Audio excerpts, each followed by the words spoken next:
You're back after a long, dark time away. It was dry and dark and awful, but we're back. So this is the Into the Borderlands game, and my name is Wiley Hobbit, also known as Scott, and I am so excited to be back with my good friends. Let's go around real quick and introduce the group. I'll be your DM this evening.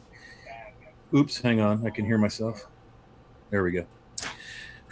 Technological guy here. Woo. Anyway, let's meet our group. Let's start with Ms. Misery. Tell us who you are and who you're playing. Hi, I am Miss Missouri, and I will be playing Miss Missouri, so I'm Kayla, and I will be playing Harlow, the Golden Tiefling. That's just having some issues right now. A little bit of guilt.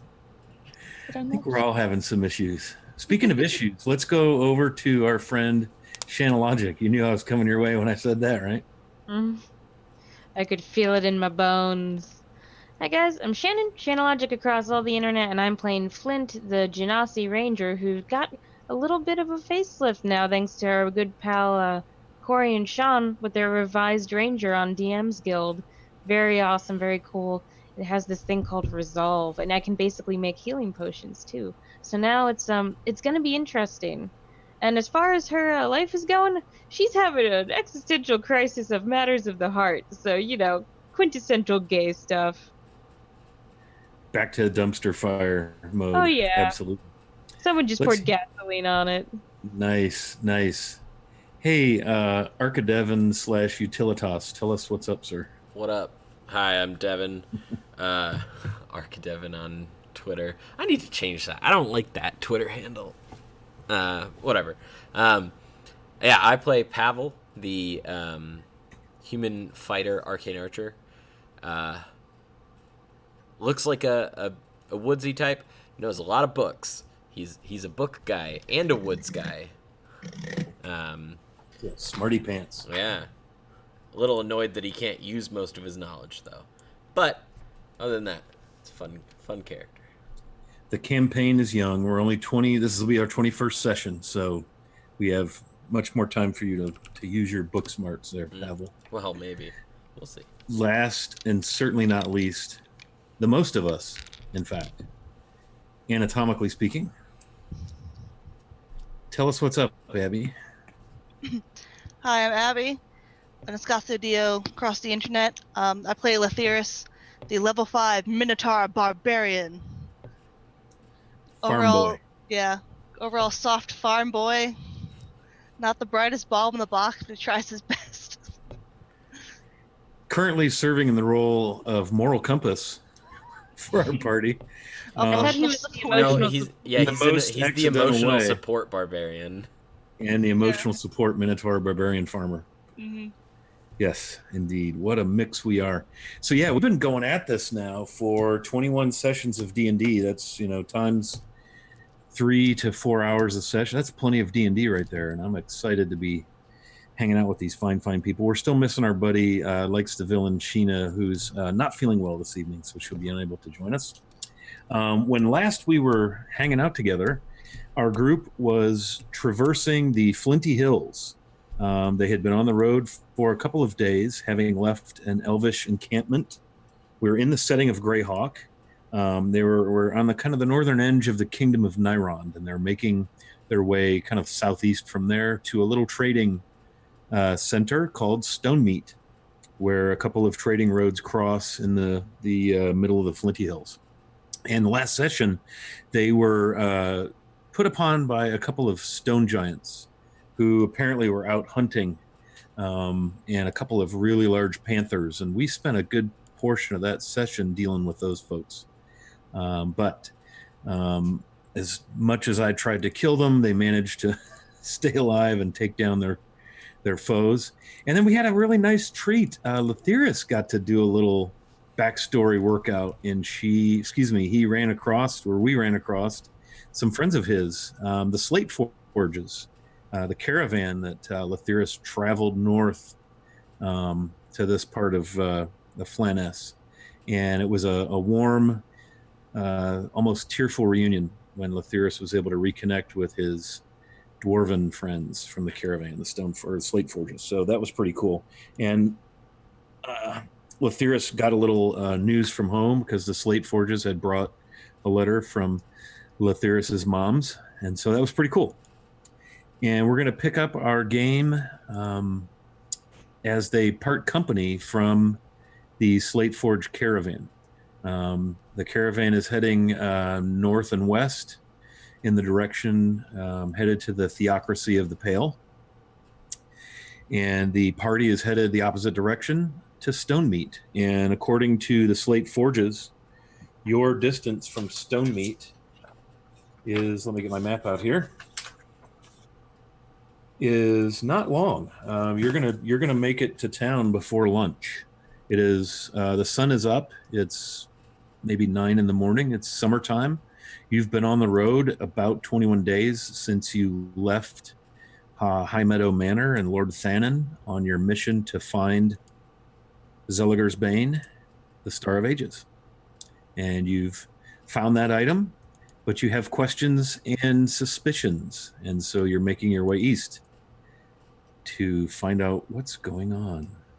So let's go ahead and pick things up. It's morning of day 21.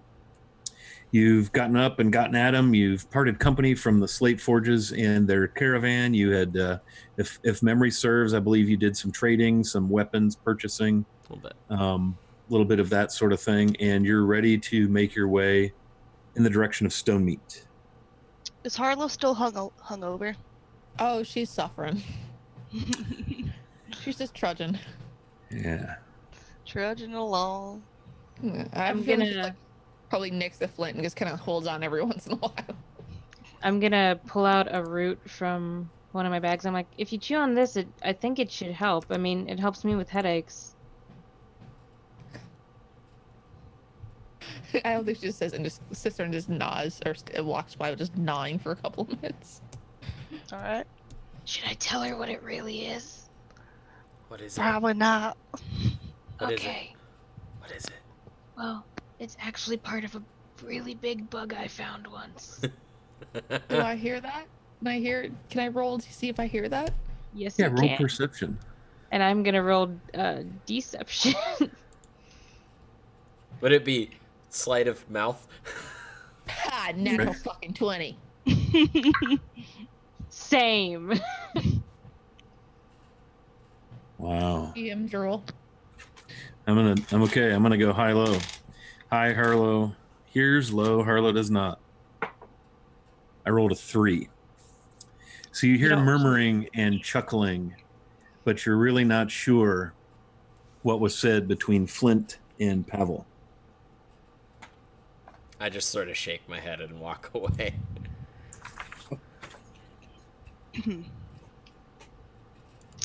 Hey, Harlow, I have a question. Yeah. I've been wondering for a while. I thought your sword was just made of fancy rock, but clearly this one is turning into that. Why is that? I'll just take it out and just look at it. And it is a newer source. It was a gift. I can do this with weapons. It comes with the power I have and stuff.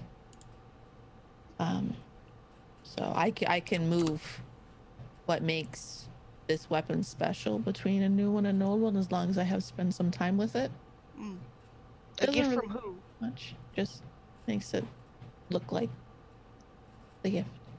Oh. Is this a gift from who? I'm not really sure.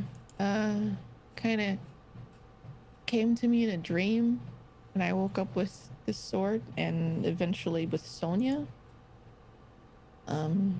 She. I think they saw something in me, and that I needed help, and that maybe I had a purpose or something. So they gave me some power. Like I have no magic. Like I'm just a tiefling. Like there's nothing special about me, other than But I woke up and I had my sword, and I started trying to use it, and then I started to develop magic abilities. But it's not mine. I didn't study for it. I didn't train for it.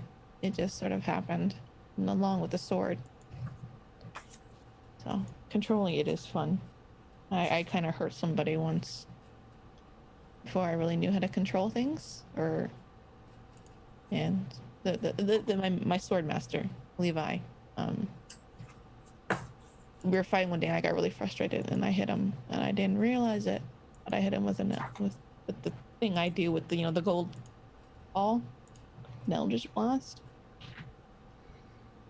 But that's it. It's just something that I was given. It was a gift. I'm very lucky to have it. Well, that's all cool and mysterious. But like kind of like reach over and I don't know, like bap you on the cheek a little bit. I think you're real special, magic or no. Thank you, Lethyrus.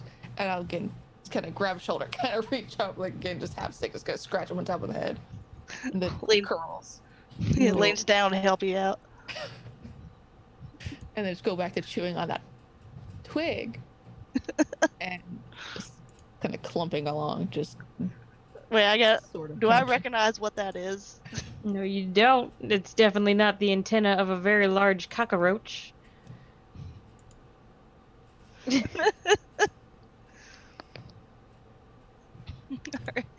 I guess we'll just say I don't. Just move on. If you know, it's for comedy. I'm gonna, after a while, I'm gonna lean over to Harlow and be like, "Are you feeling better?" Not really. Yeah, I'm just like, it doesn't taste pleasant, but No, I don't imagine it would. Would you ever, I don't know, kill me for small reasons? no, you're like my best friend.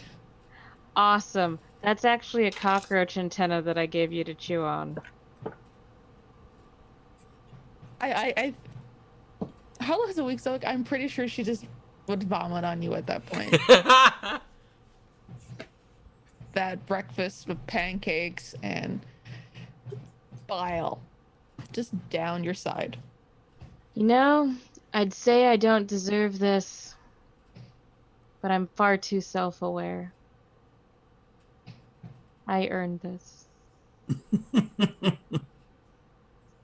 She's not even saying. I think she's gonna walk off and start walking next to Pavel. In reality, though, it is supposed to help with headaches. I haven't let go. I'm gonna turn around and throw it at your head. It just sticks to me. It slides down. As you get even, I'm gonna look over. You're not gonna throw up on me, are you? No. Okay, good. Don't feed me weird shit. I don't feed you anything. Weird is relative. Yeah, at least you don't eat eyeballs. They're a delicacy. I'm just gonna clump on. I'm gonna be grumpy and clump along next to him some more. Flint, what? Wait, I reach over and I gently just take the antenna off Flint's face and flick it away while I'm walking along with Bill. Flick it away. Flint, why'd you do that? Come on. Because the antenna actually helps with headaches. Why do you think I was carrying it around? Because it tasted good? Nah, it's not eyeball. Nah. Does it only help with headaches because you throw up all alcohol in your system, or does it actually help? Well, I've never thrown up because of it, so I don't think that has anything to do with it.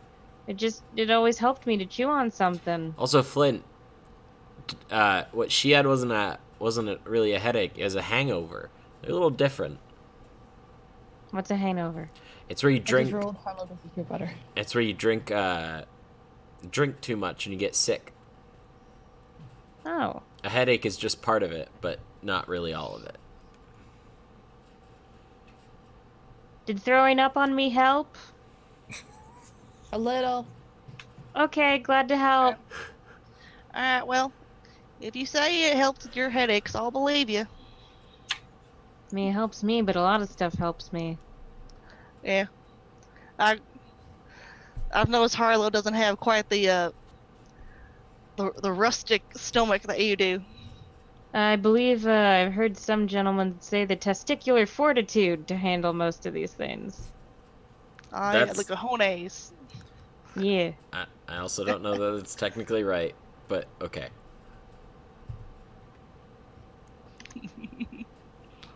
I'm just a simple forest bumpkin. I don't know your strange city folk ways. I mean, to be fair, I didn't really. I lived in a city, but I wasn't really part of the city per se. Did you live with a person, like one person at least? Yes. Did you spend your entire childhood alone in the woods with your only friend being rocks? No. Then you lived in a city, boy.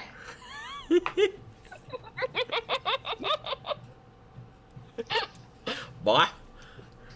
Oh gosh, I'm getting real. I'm getting real vibes from home, like personal Devon home. Oh, I grew up in such a backwoods area. That's funny. Oh boy. What does Flint become? Stoic warrior? I think not. So it's mid morning. You've been on the road about an hour now, and you know you should be happening upon Stone Meat probably within the next hour. And the Slate Forges suggested that you make for the inn, or excuse me, the tavern called the Drunken Pixie. And it's easy to find because of two reasons. One is it is actually the only establishment on the road before you come to Stone Meat, so you can't miss it. And two, it's the only inn in Stone Meat, so you can't miss it. But you're figuring maybe another hour or so, and it's the sun is climbing, it's getting toasty. You could just tell it's going to be one of those hot days. Not a cloud in the sky. It's not necessarily really muggy, but it's definitely hot. And the road is dusty. It's been a while since it's rained, and hot. And old Bill is clumping along with you with all of your spoils of adventuring. Good old Bill. Good old Bill. And so we're gonna unless there's other role play you wish to have or banter, we're gonna move you ahead that hour and say that as you get and draw closer to where Stone Meat should be, you start to notice a few copses of trees here and there. You're on a trade road again. It's a dusty, kind of rutted, potholed, dirt and gravelly crushed stone road. Easy for two carts to pass abreast, each with full team of Teamster and everything.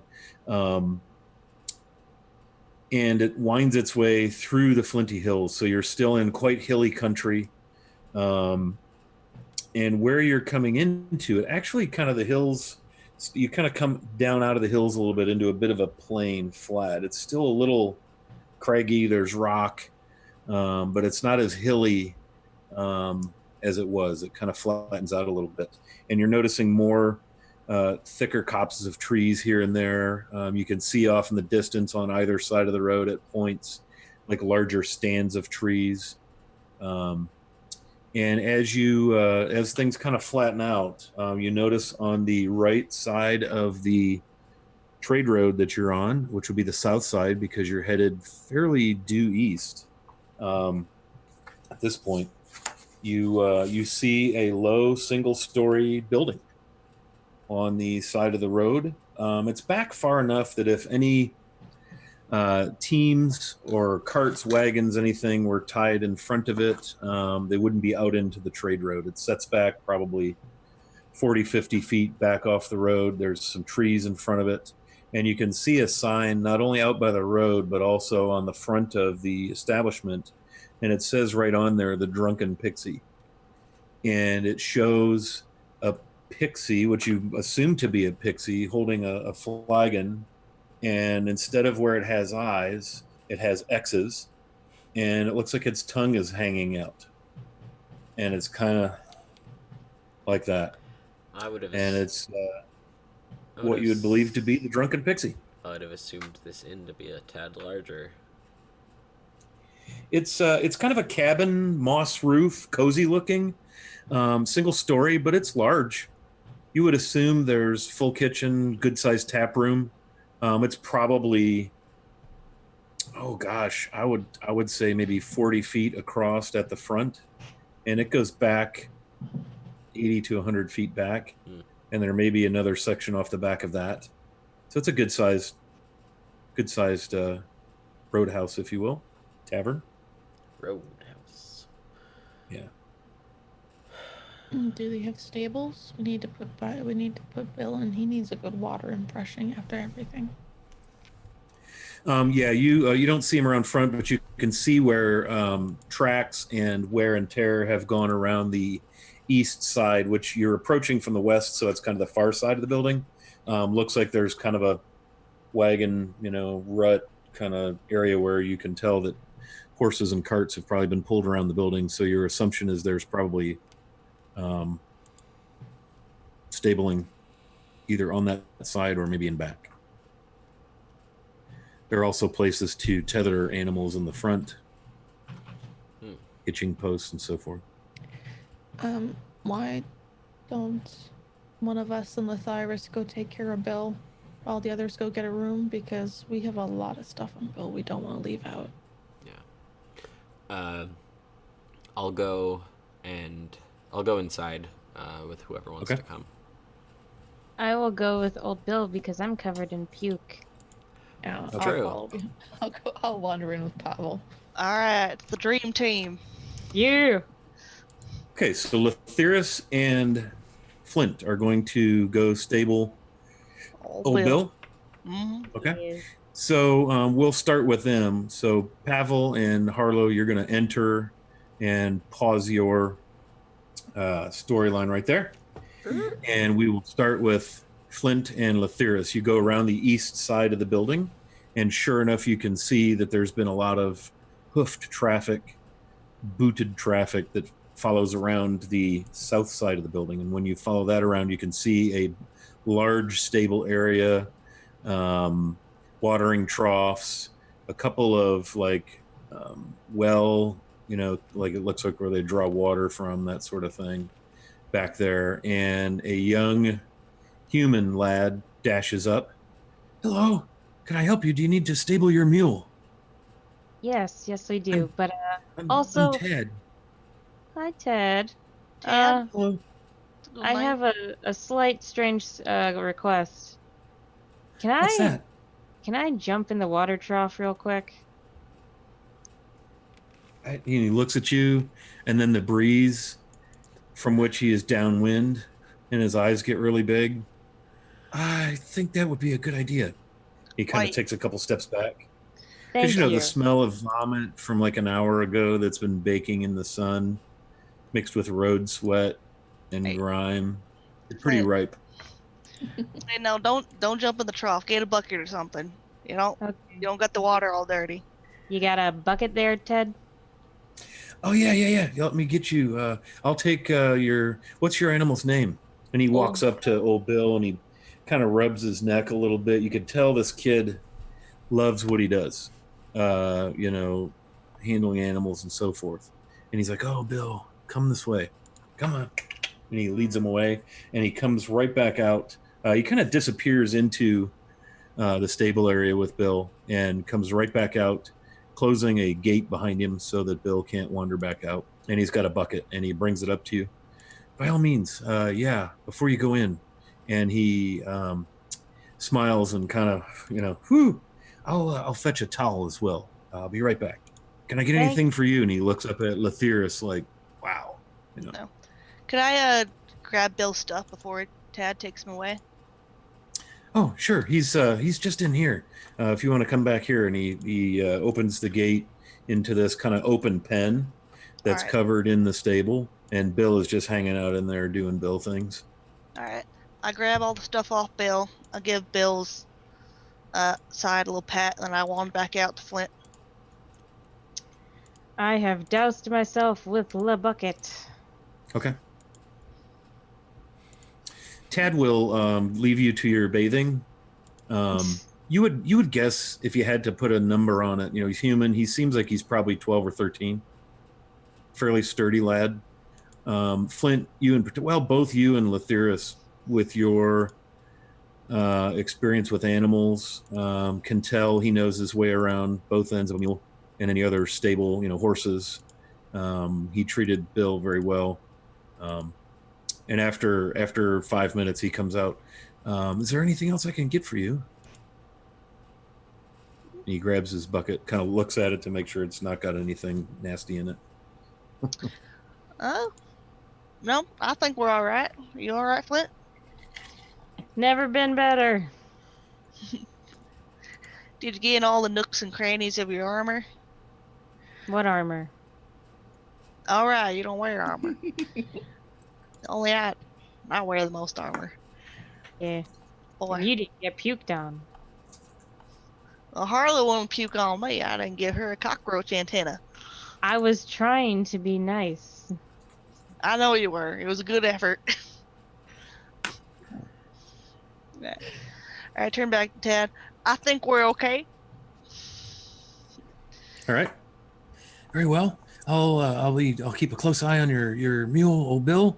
And if you need anything at all, I'll be out here. I stay out here. I work here. This is what I do, and I love it. And I'm glad you're here at the Drunken Pixie. And he smiles. Very friendly. I'd reach out to shake his hand with my giant minotaur hand.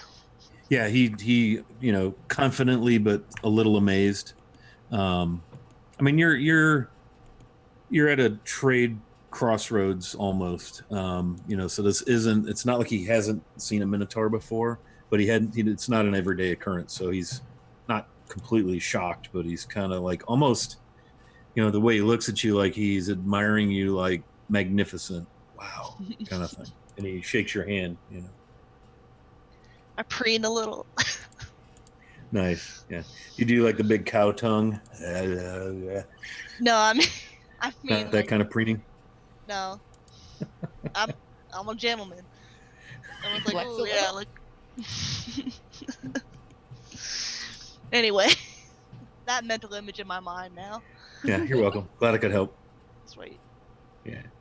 Okay. Very good. So he disappears back into the stable, and you hear him in there talking to old Bill. Sounds like he's probably pouring water in a trough. The clank of a bucket, that kind of stuff. I guess we should head inside then, see what our compatriots are up to. Sounds good. Okay. We're going to hit pause on Lathyrus and Flint, and we're going to go over to Harlow and Pavel. So you enter the Drunken Pixie. All right, what we got? Very nice. So you come into the right into the tap room, and you see kind of behind the bar, there's a what looks to be kind of a double, like Dutch, pantry doors that lead back into what you would presume to be a kitchen. And behind the bar, bustling, is a woman, human. Seems like what you might expect from a grandmotherly, caring, careworn, hard-working frontier sort of. She has her hair is up in some sort of a kerchief. She's wearing like a button-down sort of checked top, but she has an apron over that. You can't really see her bottom half. She looks to be fairly fit, in reasonable shape, but she does look, kind of careworn, older. If you had to guess, maybe 50s to 60s, in that timeless window there. Hard to put a finger on it. Very keen eyes, though. As you come in the door, and your eyes have to focus from bright, late morning, 11 a.m.-ish, high sun, to a dimmer environment, as you stand in the doorway. By the time your eyes focus, you can see that she is giving you the once-over. Like, trying to assess what she's got here, because obviously she's never seen you before. In the establishment, you see a small. You guys are familiar with gnome type people, right? You guys, Harlow and Pavel, have seen gnomes. Yeah. Yeah, We've so you come see across like a couple gnomes. Oh, that's right. Yeah, we met them. Yeah. Yeah. Oh, geez, whiz, DM. Yeah, so you see a gnomish looking figure sitting at a table, and it looks like he's got like little wiry kind of glasses, and it looks like he's in the middle of something. He's got, something to write with, like a quill and some parchment and an ink, and looks like something on the table he's looking at, and he's got a tankard of something. Um, it's pretty quiet. You see what you would presume to be maybe a husband and wife. They look like farmers. They look like very large halflings, like a strain of halfling that's larger and maybe bigger, broader, and they look like they're at a table talking excitedly to another man a human who looks to be in some form of authority. He has like a blue tunic. He has a hat to kind of cover his head. He has a short sword at his side, and he appears to be taking notes as they speak excitedly to him. And so you're in the doorway, and you see this several tables. The tap room is probably a good maybe 40 by 50. There's a big hearth at one end that's obviously not going right now. There's no fire in the hearth. It's the dead of summer, and it smells comfortable. It smells of food. It smells of smoke, and it just smells comfortable. And as you kind of take all this in, you hear, "Oh, hello! Welcome to the Drunken Pixie. Come in, come in. I'm Helena Gale. You can call me Helena." I assume that's the older lady. That's coming from behind the bar. Yes. All right, cool. I'll walk up to the bar. Hi. Can I get a drink for me and my friend here? And we have 2 more who will be coming in, so 2 for them very as good, well. Very good. I have a lovely red berry wine. I have grog, ale, mead, coffee, sweet tea, cow's milk, whichever you like. Ale will be fine. Very nice. And you, ma'am? Water, please. And a water for She her. regards you. She regards the golden tiefling curiously. You're used to this by now, but she's definitely, but almost like, it's almost like she's leafing through her memories. Like, where have I seen, very nice. And a water for the tiefling. Would you like a table, or would you like to sit here at the bar? Table will be fine. Very well. Please seat yourselves, and I'll bring out your drinks. Right. How many more will be coming in? 2. I should let 2 you more. know. Very nice. One of them is quite large. Not a problem. And do you have rooms available? Well, sort of, yes, we do, kind of, if you really need to. Most traders who come through here, they hang out and camp in the Stone Meat area in town, and I can certainly set you up with a room if you'd prefer that. But most visitors to Stone Meat actually stay in the Stone Meat itself. Okay. I guess we'll make a decision when we're all together then. Thank you. All right, and I'll find a table that's near that studious-looking gnome. Okay. Yeah, that Very well. gnome, does he resemble the ones that we saw in the dungeon? Oh, sure. Great question. Other than him being a gnome, no, he's not wearing robes. He's wearing kind of commoner's clothes. He would be like, no. Yeah. No. Harlow, not all gnomes look alike. I saw your face. I knew you were going to say it. See what you did there. That is awesome. Profiling, are we? Okay, so after a few minutes, she comes out and sloshes your drinks onto the table. We do have a bit of... Are you hungry? It's almost midday. It's almost mealtime. High sun, if you will. I could do with some food, yes. I Very probably well. could too. Can we have 4 whatever you're cooking? She brings out she'll come bustle off and come back with a menu. And the menu is actually, you're probably quite surprised. It's in depth, probably more than you may have expected from here. They have a breakfast special. In fact, I'll just wait until your compatriots come in so we don't have to menu twice. So we'll say now that fast forwarding into Lathyrus and Flint, You've gotten to the front door of the Drunken Pixie, pulled it open, and you see the very same scene I described. There's a woman walking away from Pavel and Harlow, who are seated at a table. She's headed back kind of behind the bar. So you can go sit with them if you like. How tall is the ceiling? Oh, it's plenty tall. It's a 10-foot ceiling in here. All right. Yeah. Yep. I guess I'll go sit with my weird friends. Have any of you seen, or are you familiar with, I think they called them sadis. It would have been architecture that pioneers in like Nebraska, Kansas built, where they were single story, 10, 12 feet high, and then the roof was flat and it was sod Oh yeah. or moss. It's that kind of construction.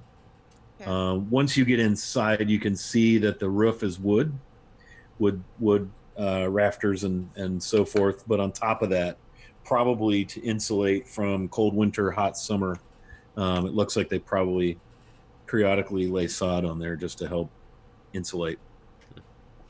Okay.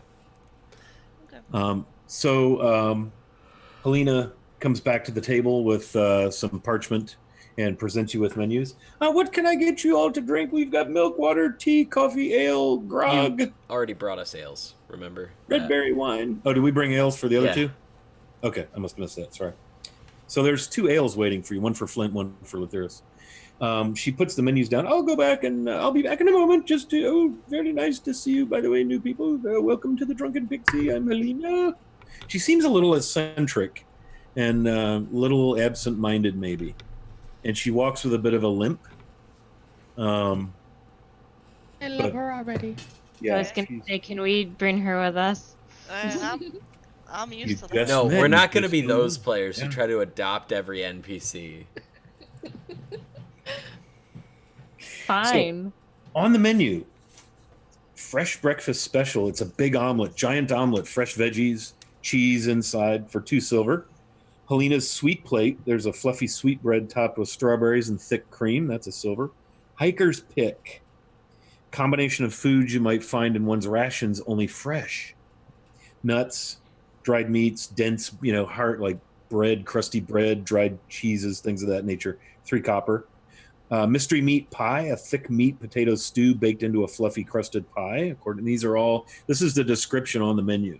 So your first impression might be like, wow, out here in the middle of nowhere, we got this nice, menu with these nice things. Sides include a bowl of berries, some coarse wheat bread, venison steak tips, potato, and cabbage stew. So those are your menu choices. I know which one Flint's going for. Do think you? Mystery Yeah. meat pie. Mystery meat pie, yeah. I saw want your the sweet face. plate. I saw your face when I- he said it. I don't have a poker face. Poker, yeah. It's Poker face. So after a couple of minutes, Helena kind of stumps back out. Kerthump, kerthump, kerthump. So have you made up your mind what you'd like to eat? You must be hungry. Look like you've been on the road, and smell like you've been on the road quite a while. Well, I had a shower recently. Well, I do see you are dripping on the floor. I'll get a bucket under that. I hope that's just water. I'm And she very kinda looks moist. at you. Well, what can I get you for lunch then? I'll have what was it? The hiker's pick. Okay. That sounds fine to me as well.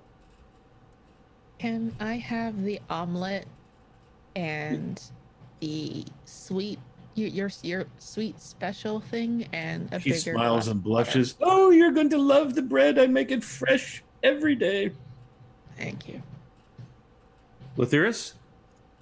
I would like a sweet plate, and I'd actually like to try the pie. The Ah, very mystery good. meat. Very good. You're going to love it. Anything else I can get you to eat? That'll be fine. I'm all right. She looks at your drinks. Are we still good with the ales and the water? Yep. Yes, we ma'am. Barely touched him. Very well. If you need more to drink, just throw something in the direction of the bar. round and shiny, and we'll be sure to get on that for you. And I'll check about the rooms. We've only got a couple, so decide if you'd like to camp or if you'd like to have a room here at the Pixie. And she stumps off to work on your lunch. I'm going to. There's a definite intensity to the conversation at the table with the two halflings and the human. Yep. Um, I am not paying attention to that. I'm gonna surreptitiously try not to be like super obvious about it, but I'm gonna try to get a better look at what this gnome guy is doing. Okay.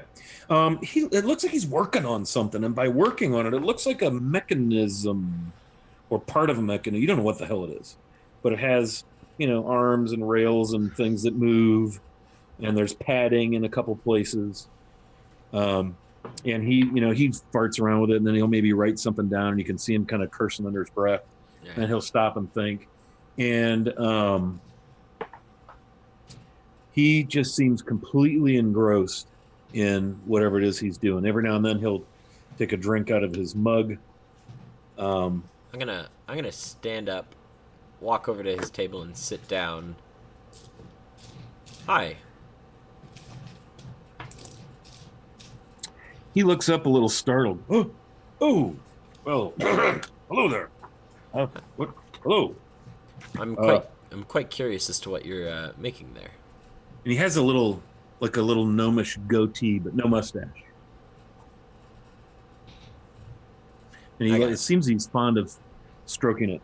And you've just discovered now where the smoke smell's probably coming from, because he has a little kind of a pipe holder, and he's got a little kind of a clay curved pipe.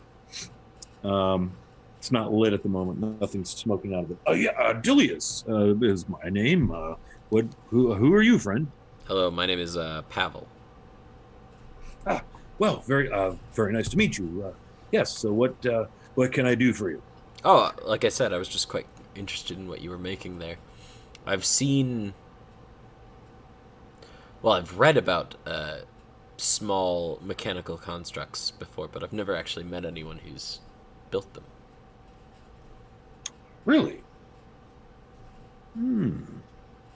Interesting. Roll me a perception. And what are the rest of you doing while Pavel is talking to this little gnome guy? I'm trying to overhear that conversation going on nearby. 16. Oh, okay. Pavel 16? Okay. So, Pavel, you notice as you're talking with Dilius, excuse me, the human who was talking with the two halflings kind of looks over more than a passing glance at you talking with Dilius, as if to try and catch a little of that, and then he kind of goes back to what he's doing. He doesn't regard you, and he doesn't seem to look like he gives a shit that you might see him looking. Okay. Right? And then he goes back. And you, Flint, if you're paying attention to the human and the halflings, you will notice as well that the human, even as the female halfling appears to be a little upset, she's wiping her nose and her eyes sniffing a little bit, and the husband-looking guy is kind of calming her down. And this human, they're going on, and he just kind of lets them go on and on, looks over at Dilius and Pavel's table, and then goes back to what they're doing. Kind of, oh, yes, yeah, And so roll me perception, Flint. Rightio. That's going to be a 16. Okay. You hear the words attack, stolen,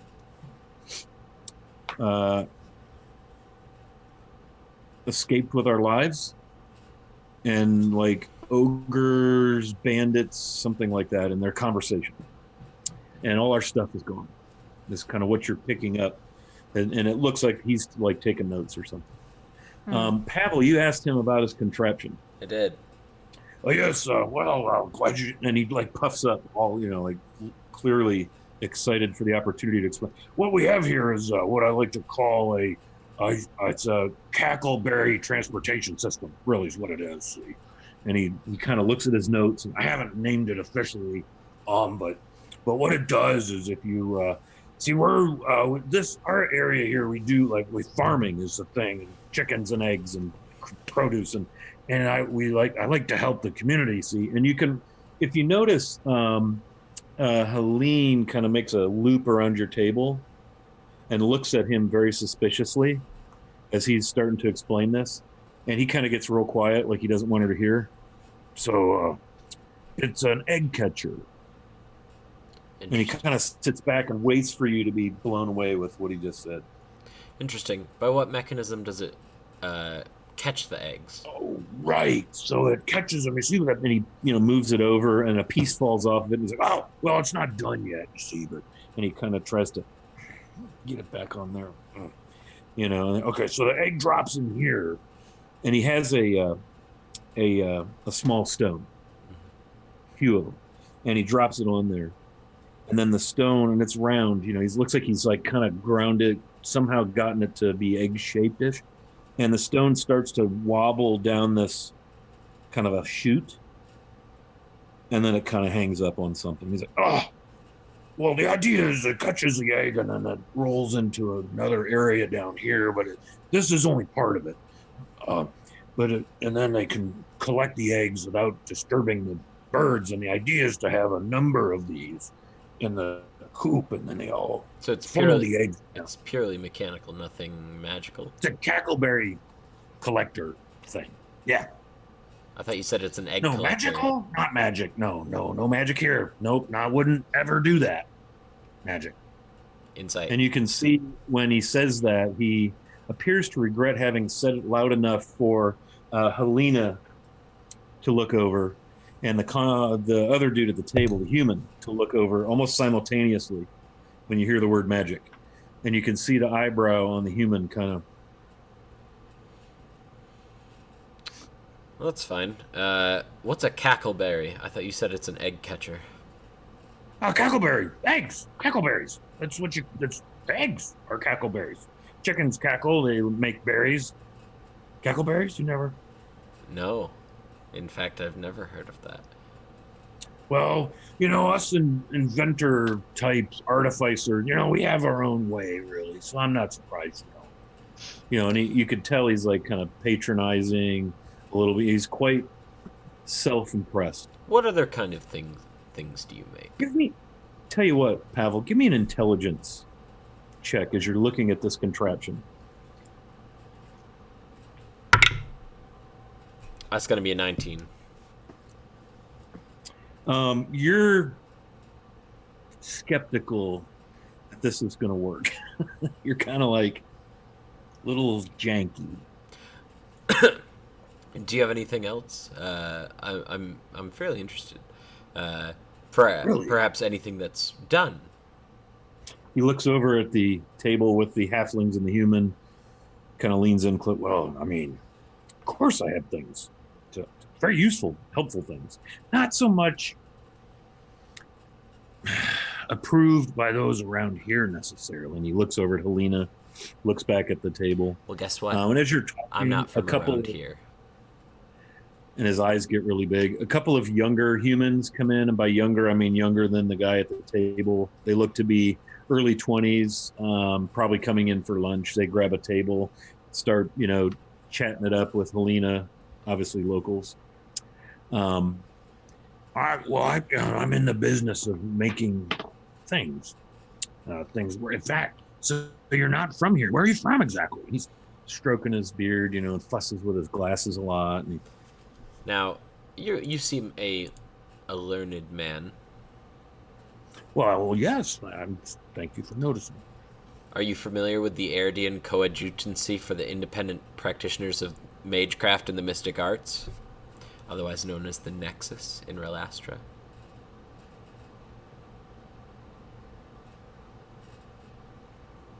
No.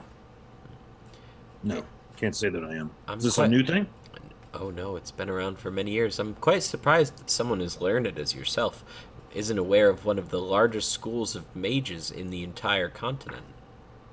Wait, can I another grog, please? I'm sorry, what? I'm surprised that you are unfamiliar with one of the largest school of mages in the continent. For once as learned as oneself. Me too. Perhaps you could tell me more about this Nexus. Perhaps. But a little bit of quit pro pro. I would love to see some more of your other works first. I'll tell you what, my friend. And he kind of switches from self-important scientist, inventor guy. Like you feel as if, give me an insight. You feel as if, give me an insight. How do you like that for some smooth DM? Say plus 0. 14. Okay. You feel like maybe he's switched into his negotiating mode. Okay. Well, my friend. Pavel, is it? Mm.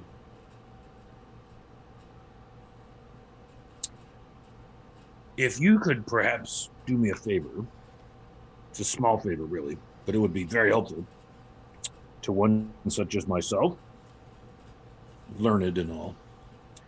I am in need of a new set of tinkerer's tools. I'd prefer not to say why. This guy's clearly not a good negotiator. And so I would give you 15 gold if you would maybe consider running into town and going in to get me a set of tinkerer's tools. Now the tools only cost 12 gold, so you could keep the 3 gold for doing so. And I might be inclined then to show you more of what I make and do. Maybe. He kind of sits back as if, his story rests. Now, this wouldn't be dangerous at all, would it? You're not sending me on some fool's errand. Because I've quite had enough of those recently. Dangerous for you? No. Dangerous for me. And he looks over at the guy talking with the halflings. Let's just say I won't have this kind of success buying tools you might have, because for reasons.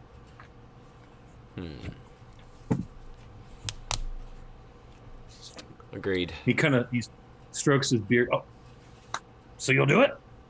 Yes. Very nice. He reaches inside, he's got like just a regular tunic and trousers, but he's got an over thing. I don't want to say lab coat, but it's like an over jackety thing. And he pulls out a pouch and he sets it down. You hear the familiar clink of what's probably coinage. Feel free to pocket that. And, Before I go. Maybe don't go digging through it right here. And he kind of looks over at the human. Before I go,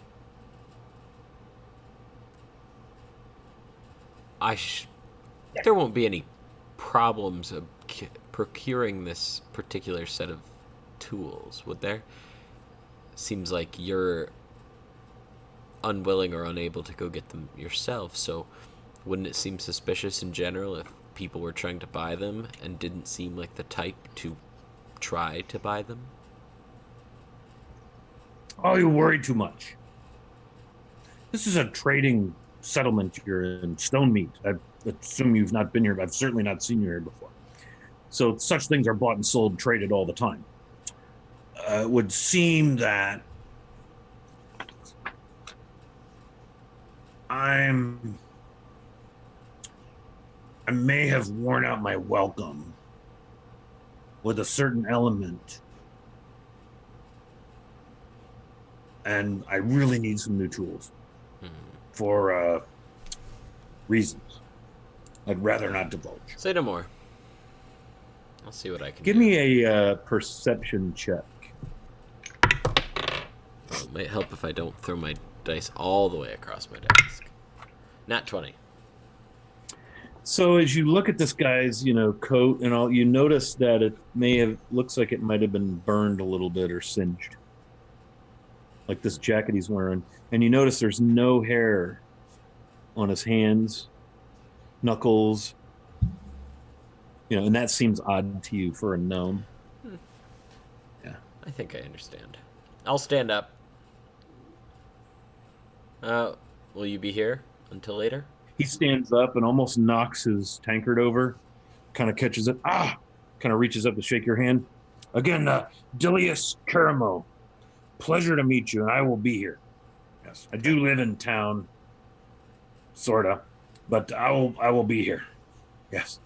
All right. Well, I'll be back. And I'll go back to our table. Okay. He sits back down. Helena brings him out a tankard and picks up his empty, and just kind of they have a brief conversation, and he he seems to be kind of everything's fine, just, and she seems satisfied with that, and goes back to the kitchen. Meanwhile, the conversation at the table with the human and the two halflings seems to have calmed down a little bit.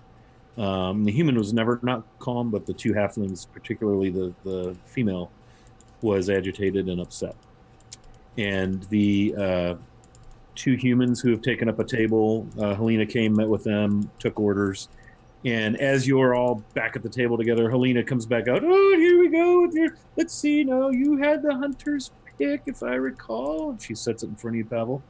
Oh, let's see. And I have a sweet plate for the Minotaur and a sweet plate for you. And she looks at Flint.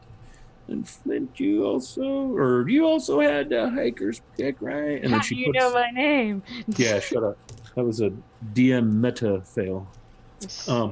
And then she sets a piping hot, freshly made omelet in front of the tiefling.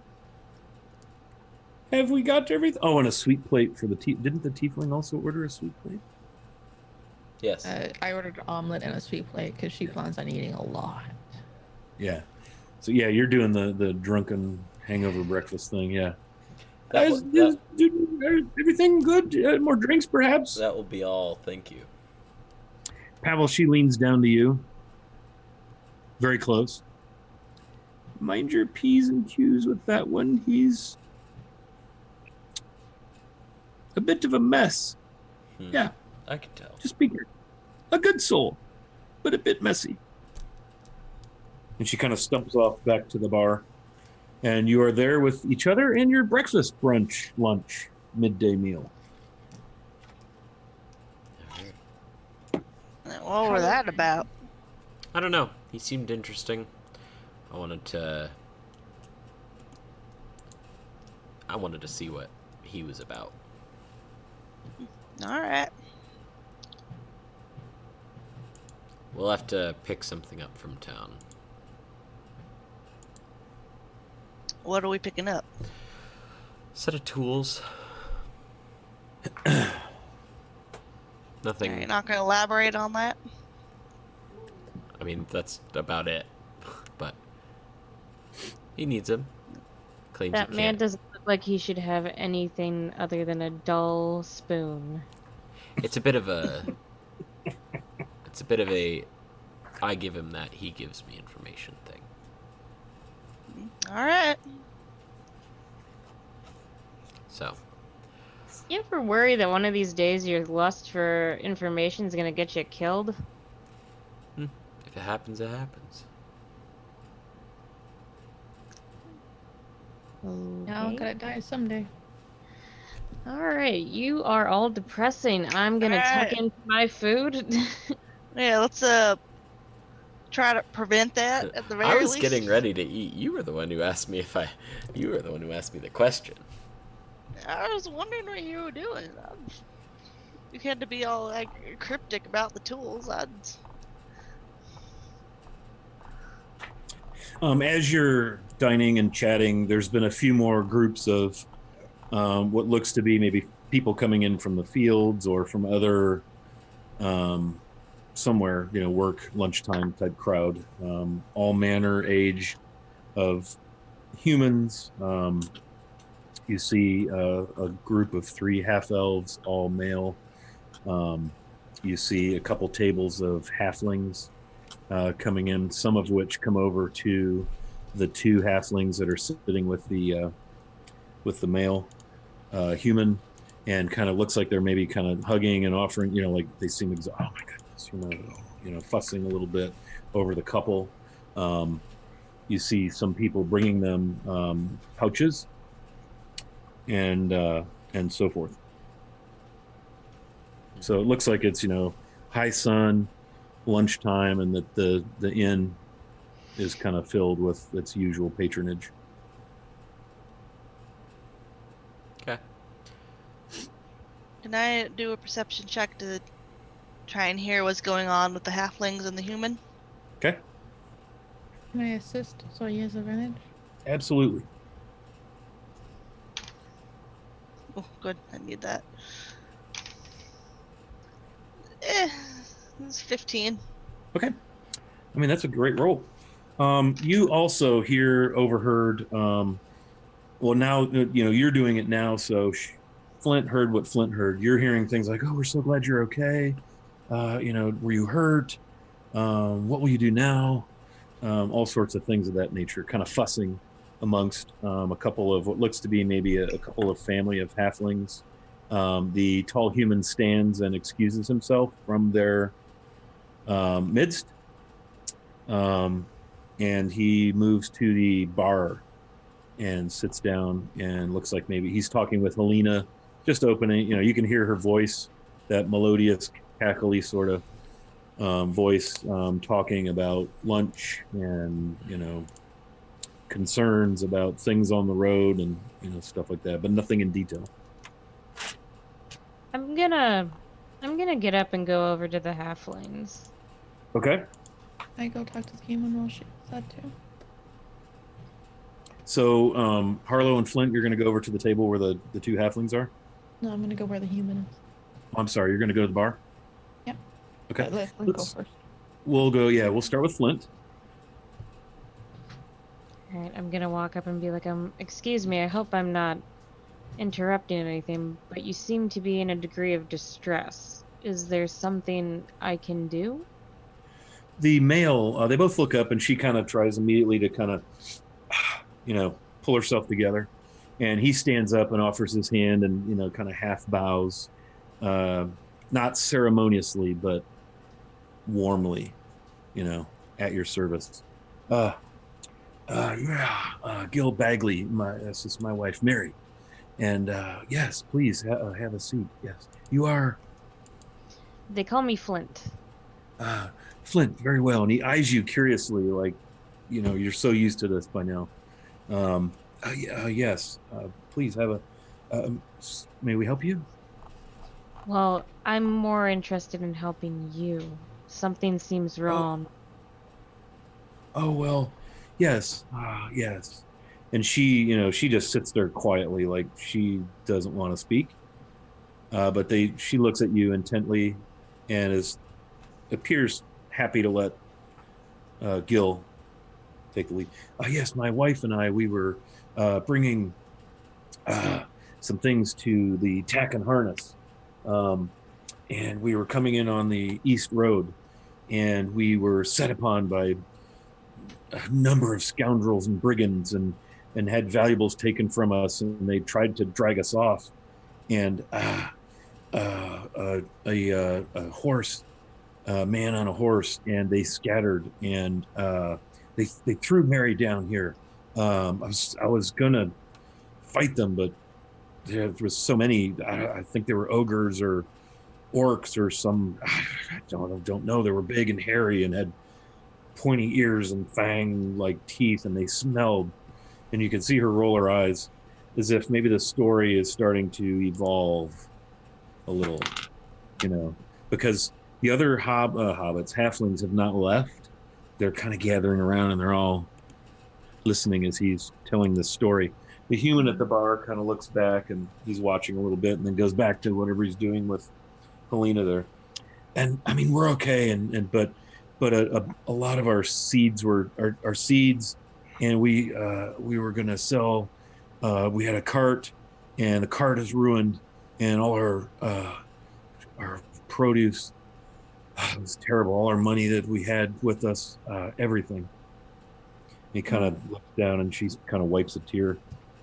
And the other halflings are like, And they kind of crowd, pat her on the shoulder and pat her leg, and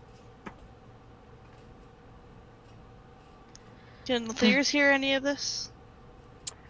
yeah, I would say, they're only like 2 tables away, distance wise. They're not right beside you, but they're, because there's plenty of room between the tables. You notice this tap room is not, even when it's full, it's not like, elbows and butts. And so you can hear most of what Flint is hearing. Yeah. Okay. I'm going to just reach into my pouch, take some stuff out of my pouch, and plink down 1, 2, 3, 4, 5 platinum, and slide it to them. His eyes get really, really big. That is an immense amount of coin. Those are platinum. I'm aware, but I'm not giving this to you for free. Oh, well, I can't imagine what I could do to earn them, but we'd be grateful. She's like crying now, and the halflings are like, what do you know about the Blemu Hills and the mines that reside there? you kind of think, we're simple farmers here, right outside of Stonemeat, perhaps 5 miles to the east, in that direction, no doubt. We know there have been rumors of people going missing on the trade roads between here and Neural and around. And we'd heard that there were some manner of thieves or brigands pillaging, but we never thought anything here would. We're looked after by our caravan, trader, our regular. We've never had anything like this here. But I've heard of the Black Mine. I don't know if it's a thing or not. If it's almost like a tale. I've heard of it for years as a small little halfling. Could you say a tale as old as time?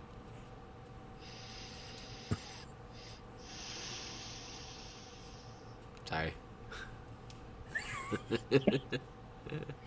Anyway. I've heard of the Black Mine, yes. And I know of the Blemu Hills.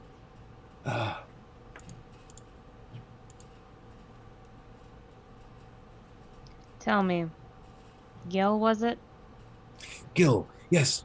Gil Bagley, at your service.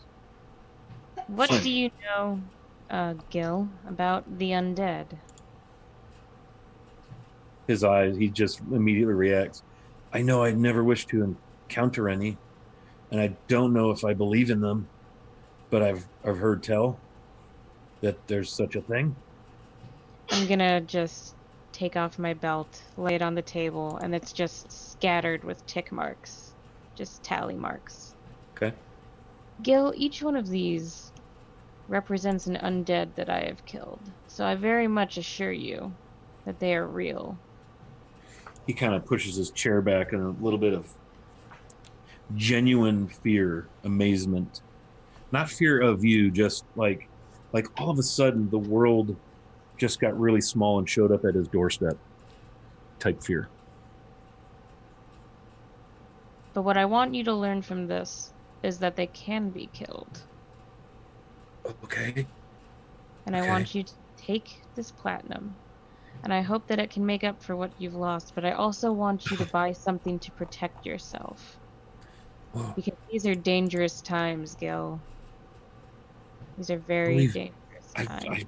I believe you now, but we've never. I can't thank you enough. And the wife starts, just rubbing his arm, and and she finally pipes up like, "Thank you so much. You're so kind." It's not all kindness. All the halflings kind of half circle around you, like, okay, these halflings say you're cool, so we're, like everybody's on board here, It's not so much that I'm kind, it's that there's no way I'm going to be able to take this with me where I'm going.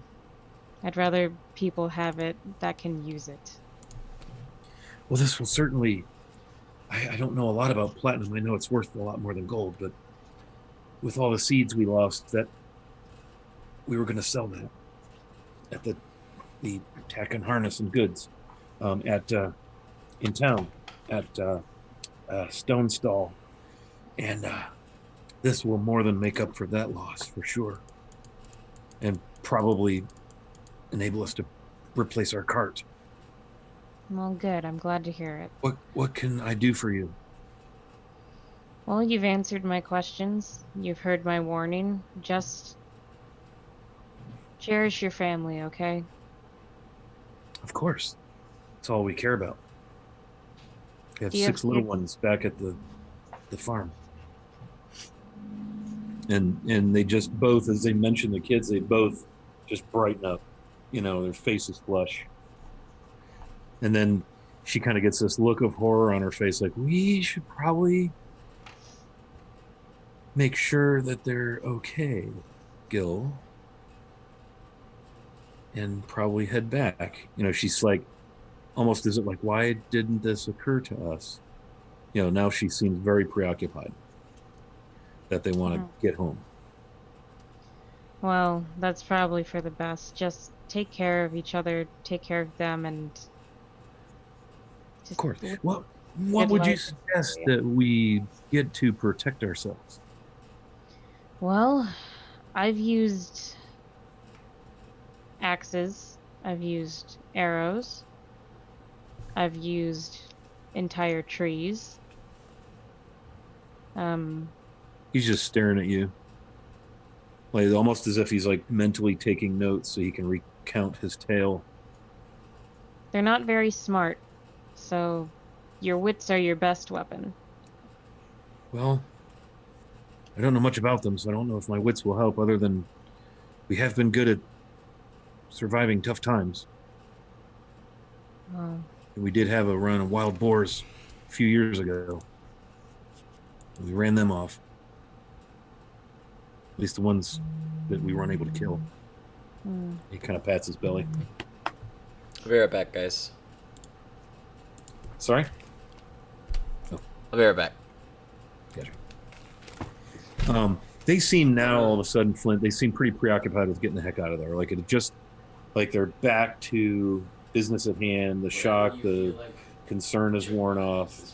And the other halflings are kind of fidgeting, like making move to the door, like they're going to all go together back to the farm. No, Chips is fine. yeah. To make It's sure the kids are probably good. for the best to make sure the kids are alright. And if anything happens, See you tomorrow. any more of this trouble of bandits and hoodlums and ne'er-do-wells, I should be in town for another day or two. Come find me. I can help. Very well. Thank you. I can't thank you enough. Thank you.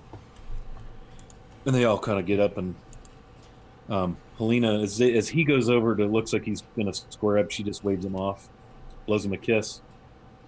And you could see he's a little emotionally overwhelmed at this point at the kindness that's been shown. And as they leave, the tall human comes to you at the table. Mind if I have a seat? You can, if you want. Thank you. Constable Peyton.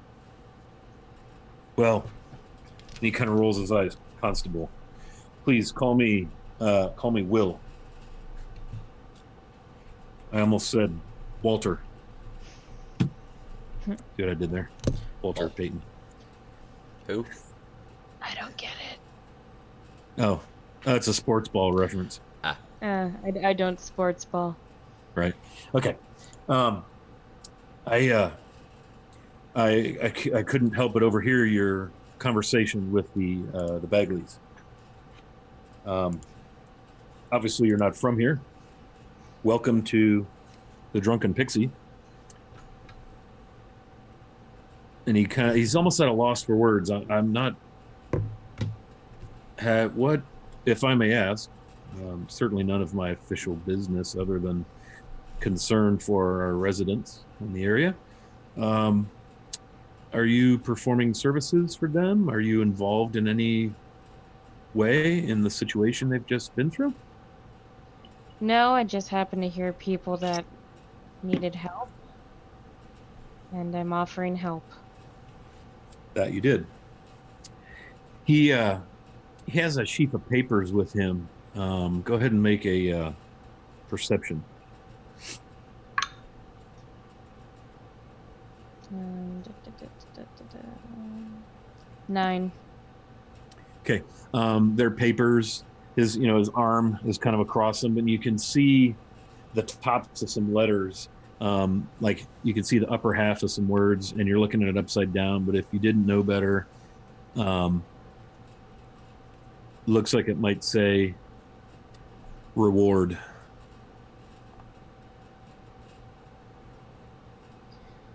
So, what did happen that you know of? Well, from what I can tell, it sounds like they were ambushed on the road about 3 miles east of Stonemeat. You're currently less than half a mile west of Stonemeat. On their way into town this morning, it was hard to understand who or what. They said anything from ogre to orc to bear. It was something they're not familiar with, some creature that probably wasn't people. But they stole everything the Bagleys had with them, just made off with their cart. It's a wheel, like a single axle pull along cart. All of the produce and seeds that they were coming in to sell at the stone stall, all of their coin. And we've had some issues with people being hassled on the road. This is the first time there's been any harm or theft. What strikes me as odd, and what brought me over here, was they described an individual in robes on a horse who happened upon the scene, and the brigands took the cart and headed south, up into the hills through the brush, and scattered. Some grabbed the cart, some scattered. There sounded like there might have been 8 or 9 of them. But at the sight of this individual on the horse barreling down the road, they scattered. Dark Rider. Any visual descriptions of the rider other than their hooded figure? Just a robed figure. They thought he looked human. Thought they might have noticed, short grayish hair, just kind of blew through. No insignia, symbol, any kind? Not that they could tell, no. And we have no idea who this hooded figure is. No. And we have no idea who attacked them. No, like I said, there's been some all across the trade, along the trade road between here and Neural, and even beyond Neural. There have been more accounts of thievery, banditry. There have been people missing, taken, presumed dead, but there's been no bodies, so the assumption is they were either killed and taken, or taken. Thievery, the usual, but this is a well-established east-west trade route. You guys came in on when you get to Stonemeat, you'll see it's a 4 corners, 2 roads cross. You're coming in northwest to southeast. There's also a west to east. These trade routes are frequented by caravans, traders, and we've never had the volume of issues we're starting to hear about. So something is going on. Has it occurred to you to possibly put patrols going up and down these roads? Lovely idea. However, and he kind of grins and looks around. It's me. These are wagon roads, trails, old as old. And I'm here in Stonemeat. I'm the constable of Stonemeat, and my responsibility begins and ends with the citizenry here, and there aren't many of them. And we lend our support as best we can to those who do business here that live within a very short distance of our little community. So there are no patrols for me to put out. So what exactly can you do?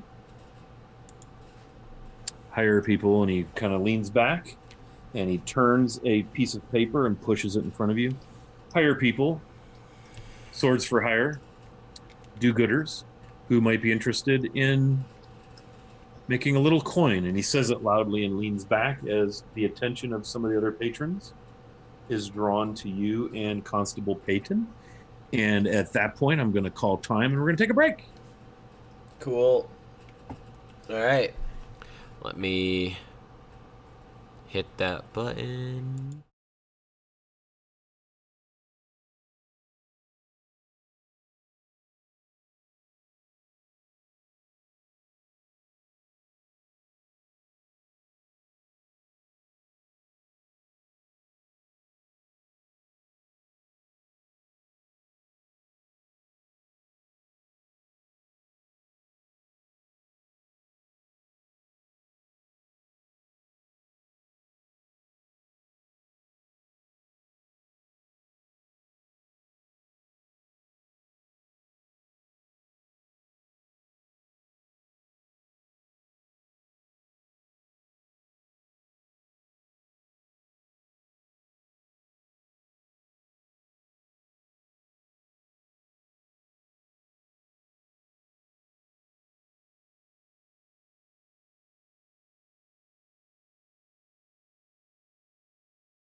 All right, welcome back to our little tale. Our party is in the Drunken Pixie.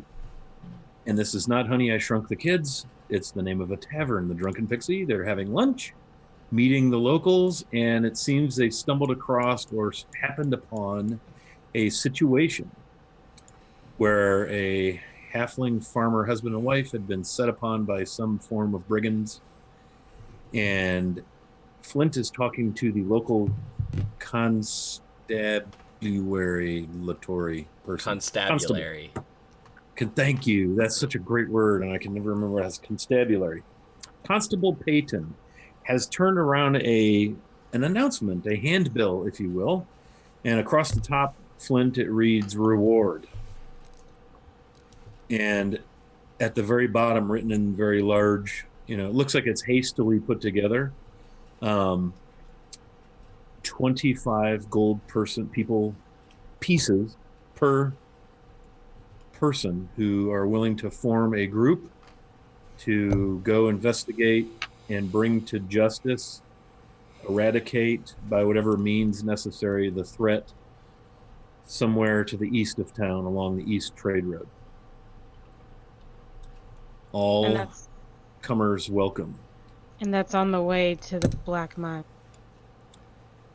Yeah, so he puts that out and says, look, when you mention a patrol, we don't have that luxury here, but I do have the luxury of having some coin at my disposal for the use of the safety and protection of our community. This is a valuable stop along the trade route, and between what we charge for trading activities at Stone Meat proper, the local caravanners are often gracious and generous with their coin to help us continue to be here for them as a place of rest, refuge, resupply, and so forth.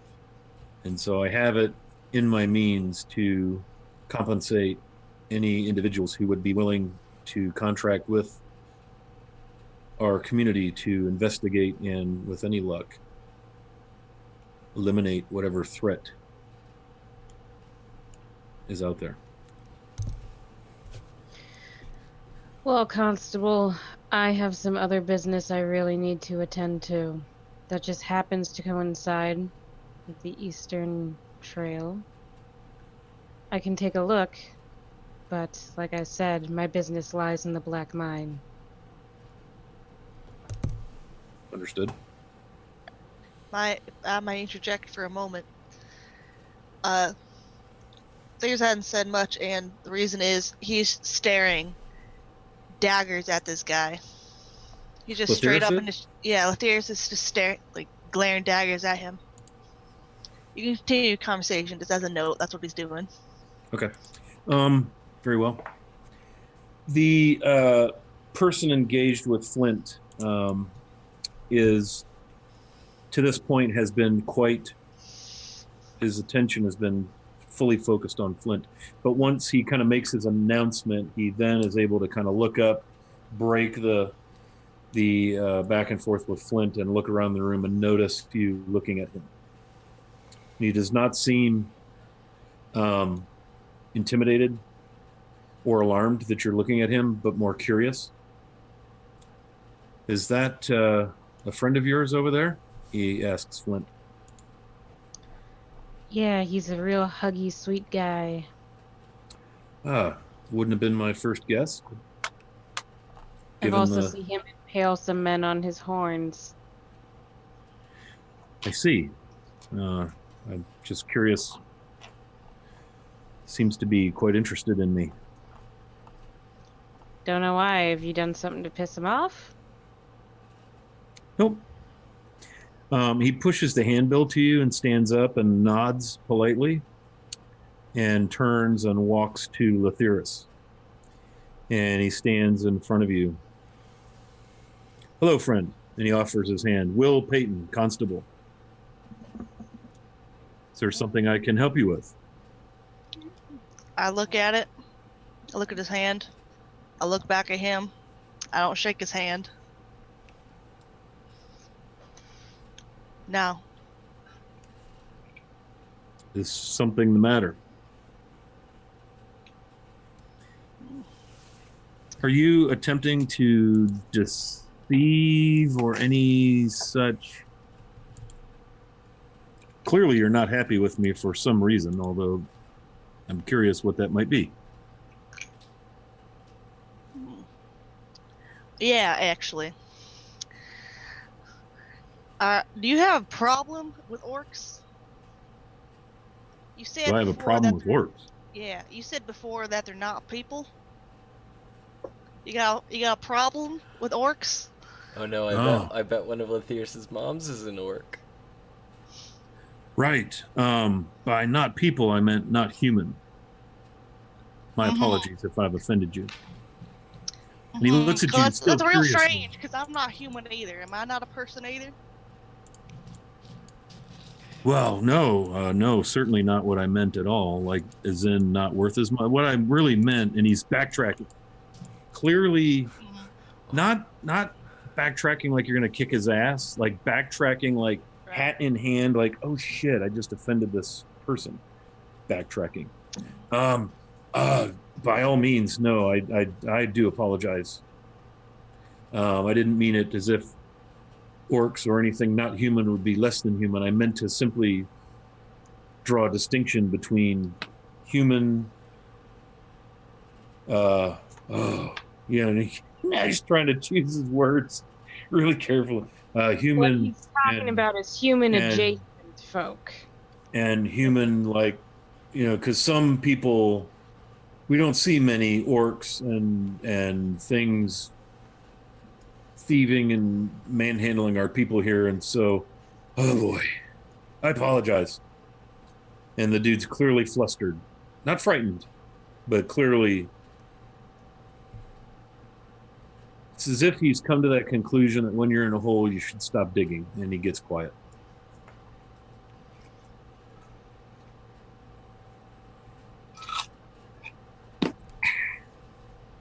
And he sets his ale on the table and takes a seat. Mind if I join you? Yes. You do mind? Okay. Well, it appears we've gotten off on the wrong foot, and I will. And he removes his hat and bows his head, not unlike the halflings bowed at your service type bow. And I will take my leave. Just know that I meant no offense, and I understand why you would be offended and upset with me. And frankly, I'm embarrassed. And he backs away, leaves the pamphlet on the table, goes back to the bar. Harlow puts her hands on the fist pump. When he Osiris. goes back to the bar, he fully comfortably turns his back on you and goes back to the bar. So his physicals are not showing that he's afraid of you. He genuinely seems concerned that he offended you and a little flustered by all of that. All right. I'm gonna get up. I'm gonna walk over to Flint and just say, "All right, whatever you want to do, I'll do it. But I'm gonna head out of here for a minute." All right. Then I turn around and I walk. I give a brief wave to Harlow and Pavel at the table. I'm just gonna leave the drunken pixie. Okay.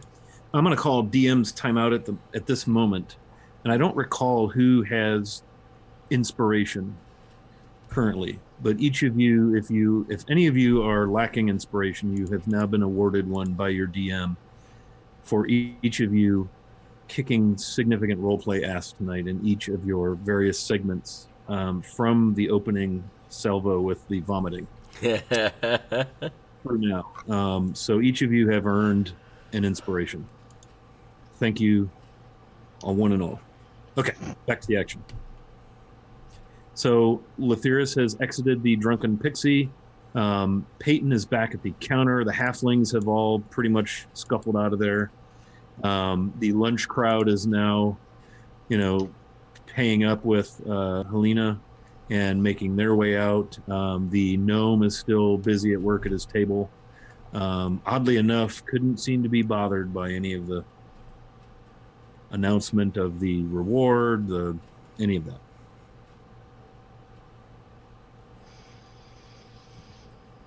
Well, I suggest we go collect our Minotaur friend, head into town, and get what we need to get, and then we go deal with the mine. What about the people that have been attacking this place? They're on the way.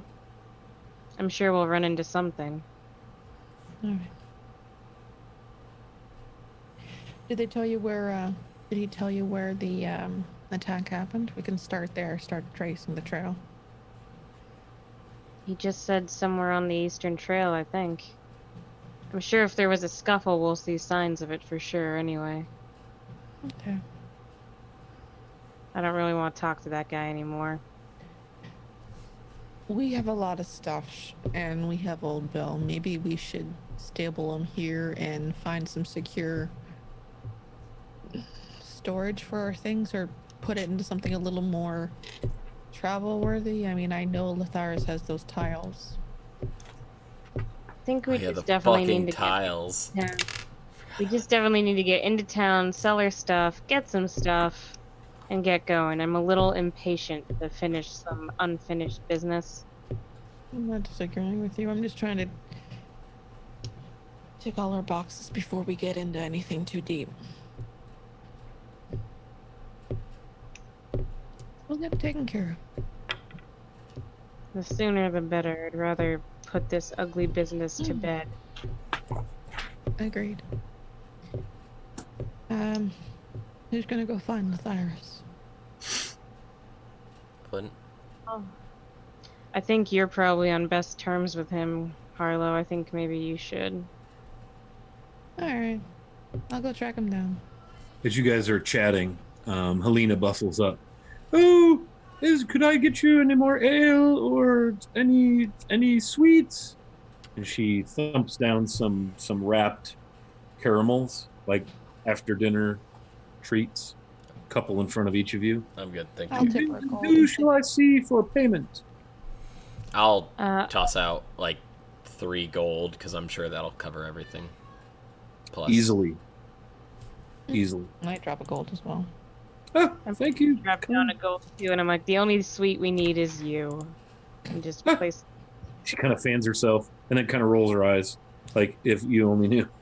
boo hiss. Yeah. What? Flint is a gentleman, Mm, lady. Mm. Rock. Could I ask where are you headed, or how long will you be in town? Where are you from? Tell Helena a bit about yourself. Well, I was born on a windy day in fall. She rolls her I don't eyes. think we need quite that much information.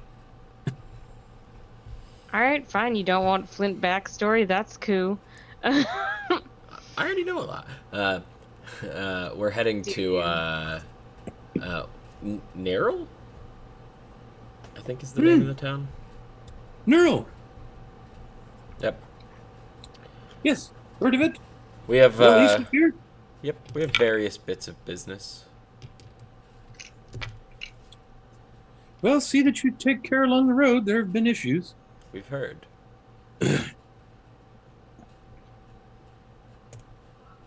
I just sort of stare at her until she leaves. She smiles. Okay, well, if that'll be all then. Did you still need a lodging? What did you decide about that? We haven't made up our mind. We'll let you know. Very well. These people are so inquisitive. I mean, it's her business. I say when I fucking like went up and talked to a dude about what he was doing, but whatever. Yeah.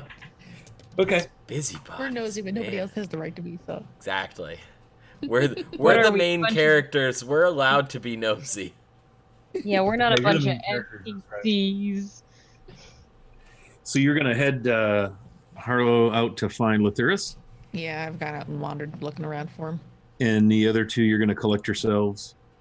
So let's flip over to Harlow. Do I obviously see where he's gone? Yeah, he's just outside, just waiting for you guys to come back out, just leaning on the wall in front of the door. You all right? He still looks pissed. This isn't something I've seen before. That expression on your face. You okay? Yeah. Well, I'm pissed off, but otherwise I'm fine. Freaking Yeah. racist piece of shit. I'm not sure if he's racist so much as ignorant, but neither one is excusable. Well, either way, orcs are people. I'm people. You're people. Mm-hmm. Yeah. And I'm Devin. Your Yeah. mama's a half orc, right? One of your mamas? And one of my mama's half orc. Just, I've heard so much negative stuff about orcs, and granted, it's they got a right to be mad about it. Like orcs are attacking everybody, but get that. Well, I don't appreciate it. No, it bothered me when we were in the other town and we got called magnificent creatures or beasts. Like, Yeah, I felt like a sideshow. yeah, I don't like that. I don't even know where to begin to deal with it. It just makes me angry, and so. That it brightens up a little. That little puffed up thing you do, that stature seems to work pretty well. It does. It works very well. Whenever you do that, I was like, that's real. Yeah. Cool. Well, you learn to do it when you're from where I'm from, and my parents were firmly in belief that you are better than everybody else. And while I may be a monster, I am still better than everybody else because I'm a Laval. They're horrible people, but sometimes that fake bit of confidence in my background makes it a bit easier. When people underestimate you and think you're a monster or think you're less than anything else, they can give you strength sometimes. Yeah. I can relate. Yeah. If I ever meet your parents, or if they're still around, I'll have a few words to say. That's for sure. My father's dead, but my mom and my brother are still alive. I think. I don't know. I haven't talked to them in years. And I hope not. I think you're a monster. Yeah. Yeah. I don't know what the heck they. Yeah. I don't know what they're talking about. I think you're wonderful. Thank you. I'm apparently I may look like one, but I can guarantee that they probably are more so than me. But hey, you got your letter from your mom. Yeah, I did. Good stuff. Like, yeah, I know you were worried a few days ago. Yeah, they it was a little bit out of character maybe, but they said essentially they're not mad at me, and apparently there's a little goblin that I used to hang out with on occasion. Apparently they adopted her in my absence. Your parents they're just those people that take everybody in. Yeah, pretty much. Yeah, I wish I'd seen that. I'd seen family like that. Well, maybe you'll get to meet them. Maybe someday. Yeah. We're all wandering around, and well, I'll be nice to your mamas, and you can toss my brother off a cliff or something.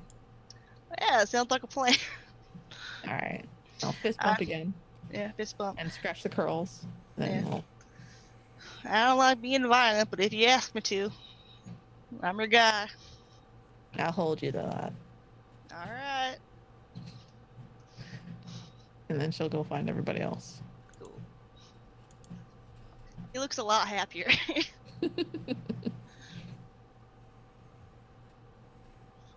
Okay, so the group is together back inside, or?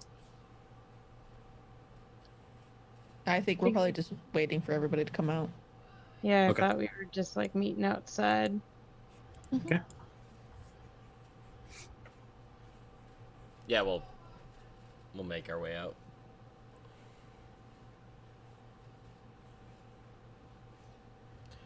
So Everything good? what's our next? Well, I think we should probably head into town. Do a little bit of shopping. Yeah, we got some stuff to get rid of for sure. Yeah. I've got a delivery to make. Mm. So.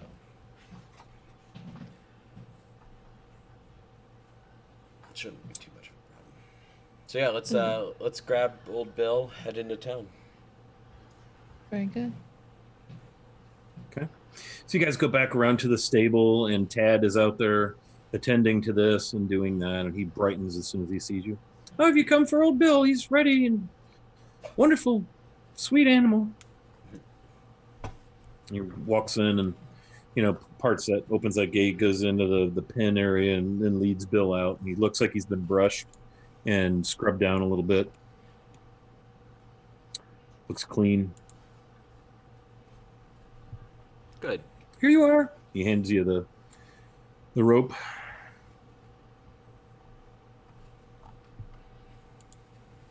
All right. You're all set. I gave him a good brushing and fed him. I'll give him a gold. He nods. Ah, you're quite generous. Thank you. There is no cost to stable if you're here as patrons of the inn. Don't worry about it, friend. And he nods about 3 times, kind of clearly quite grateful for your generosity. Thank you. I hope to see you again, folks. Be careful wherever you go. Will you be returning? Likely. Ah, very well. I look forward to seeing old Bill again. I'm gonna go up to the kid while looking Pavel in the eye and hold out a platinum and put it in the kid's hand. He takes it, and he's like, looks at you confused. Silver? Never seen this before. That's a platinum, kid. His eyes get really big. He's heard of platinum. Isn't that worth even more than gold? Yep. I'm kind of closing shop here, so I'm giving away as much as I can. I don't know what to say. Thank you. Well, you Anything treated else I can do for you? You treated old Bill right, so Of course. that's all I need. He's a good friend, and we've put him through a lot, so he's worth more than all the platinum I have. He smiles when you say that. Well, very well, then I'll take my leave, get back to my chores. Hope to see you again soon. Bye now. He kind of ambles off back into the pen where Bill was, closes the gate behind him, and you are left in the southern side of the Drunken Pixie. The road is on the opposite side of the building from where you are. Let's get heading into town, folks. We got stuff to do. Hey, Flint. What? Yeah? You've said this twice now. What do you mean by closing shop? I'm gonna level with you, Latheris.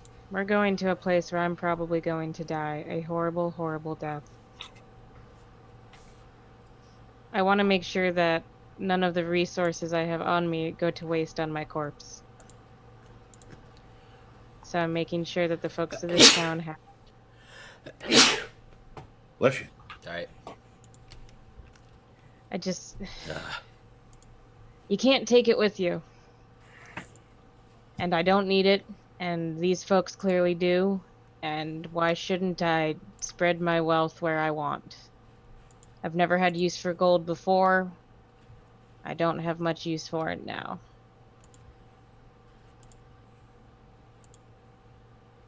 Alright. That's fair. I'm all for spreading wealth, but I guess try not to die. I don't want to die. I'm just a bit realistic here. Alright, you just seemed convinced you were, and mind is the biggest weapon or some I other. watched these things destroy my entire town. I may be stronger, we may be strong, but these things in that mind, something even stronger is controlling them. I'm trying to be optimistic that we can do some good and we can obliterate it, but it's not going to be without some great personal cost. I can tell you this is not some kobolds in a tunnel. This is not. Some of us might not make out of it alive, and if someone has to, I'm gonna make sure you guys get out alive, no matter what. You matter first, because I died a long time ago.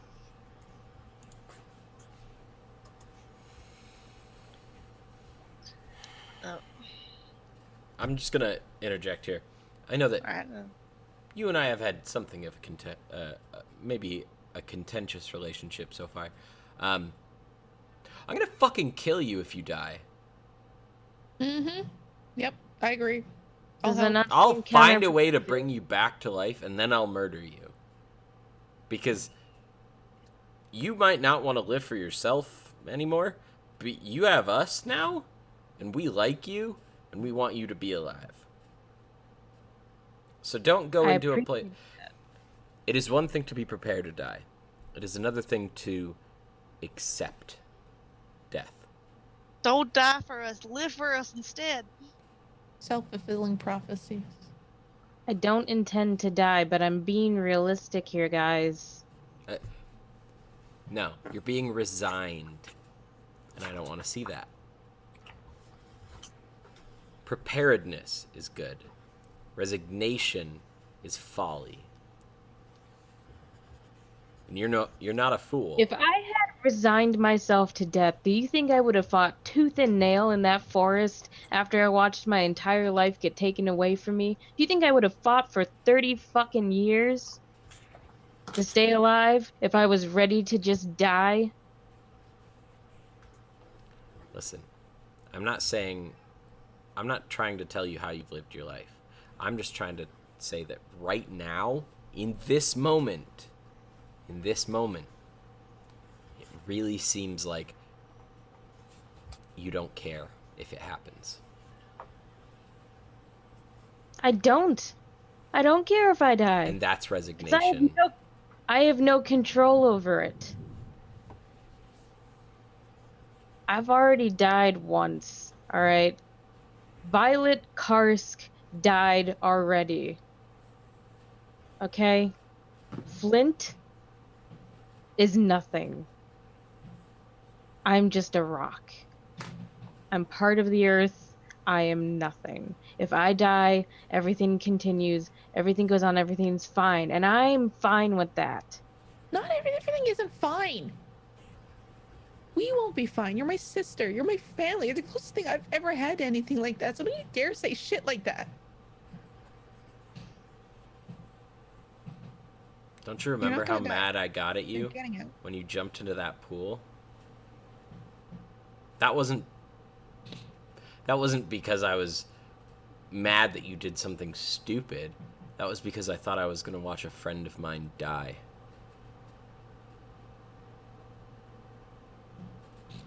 That's not something anyone ever has to see. Or should have to see. And you're our friend. You understand that, right? We're not traveling with you out of convenience. Maybe initially we were just bound by the contract that we were put under by fucking whatever his name is, Lord Than. Lord Thanon. Lord, what's his fuck? Lord Thanon. But we're well beyond that now. Okay? Okay? I've never had friends before. Well, fucking deal with it, 'cause you do now. And guess what? Even if you... Once you have friends, your life isn't your own anymore. It's like they're the family you choose, not the family you were born with.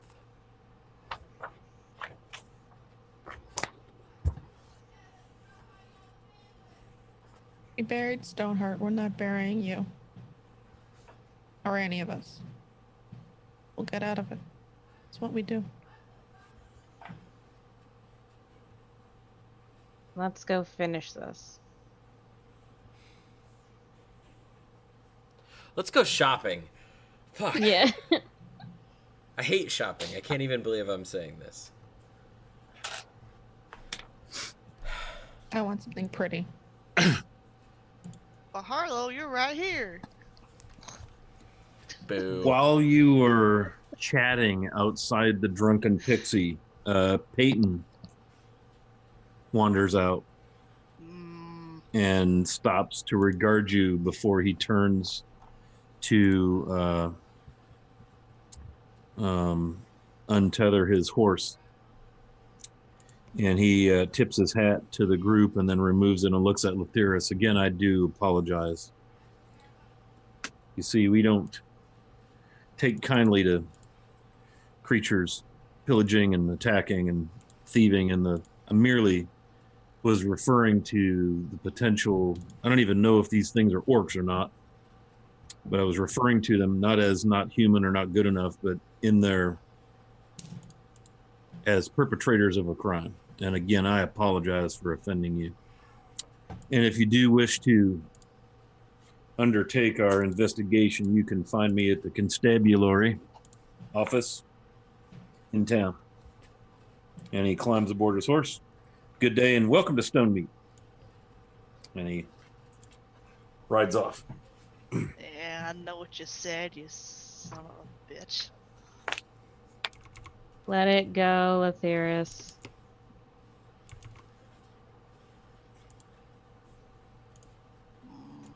If you hold a grudge against everyone that's accidentally racist to you, you're gonna hate a lot of people.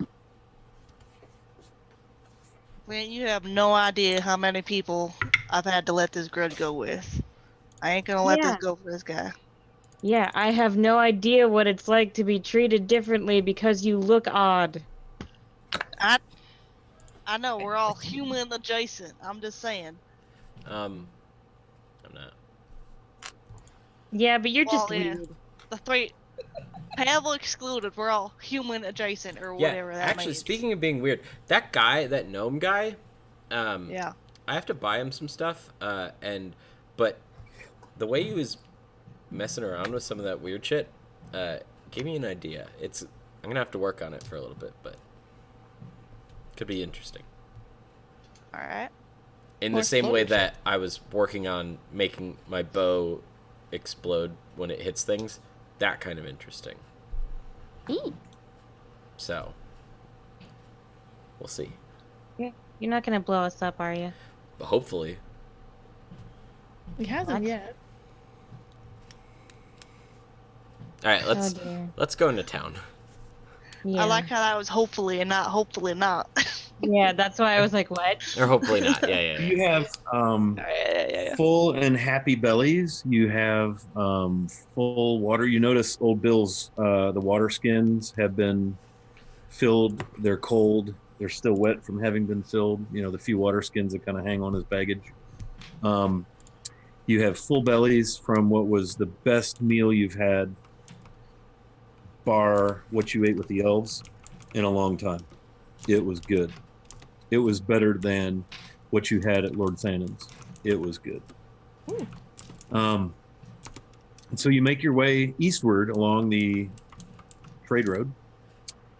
And you notice also, for any of you who are paying attention, when Peyton came out, he had hung one of those handbills on the door of the inn, or the tavern, the Drunken Pixie. And as you make your way onto the road, you can see his dust, in the distance where he's riding off.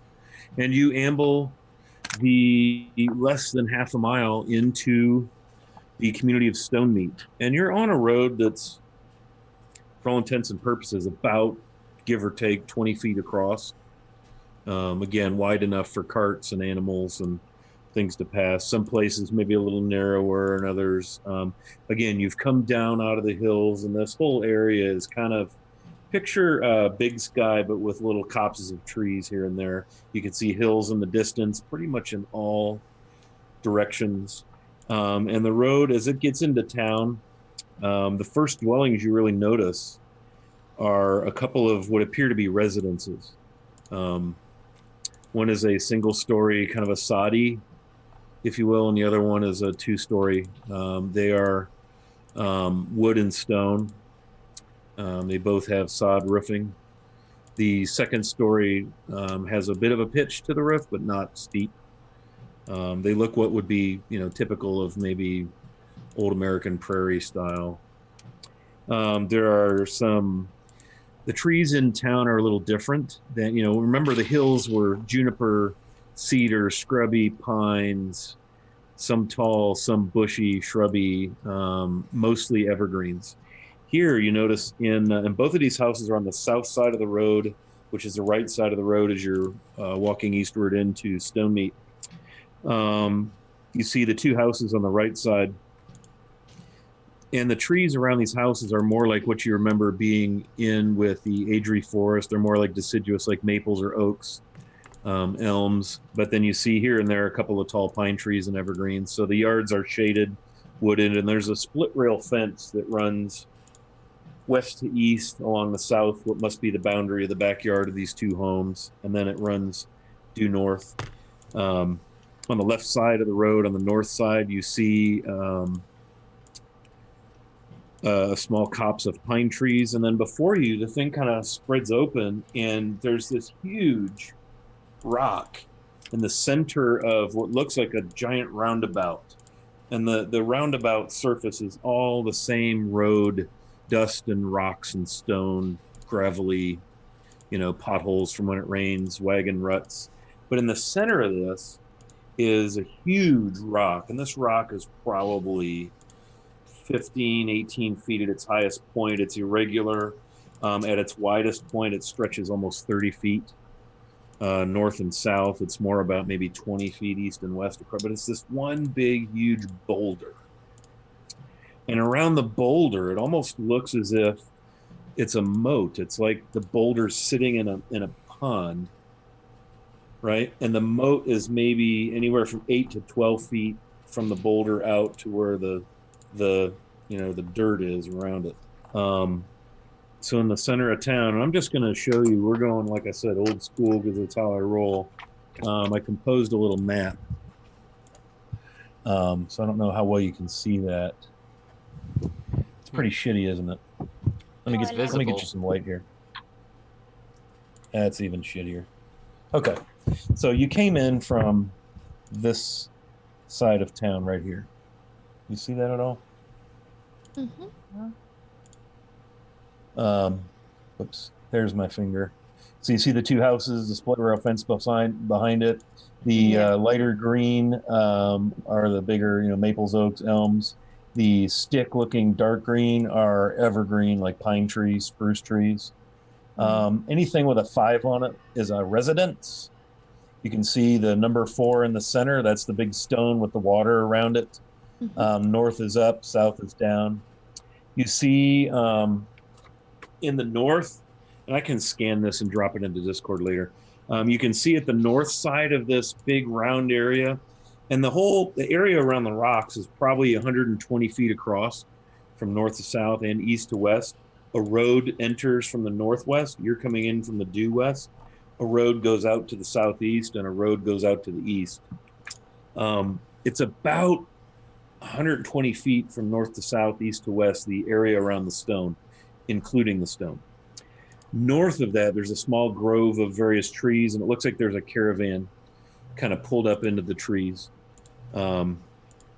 There's a fairly wide, about a six foot wide stream that runs to the south and goes into a big pond.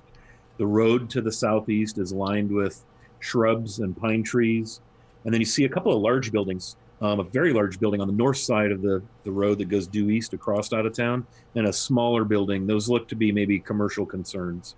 And then you see what looks to be a small office building, also kind of on the east side.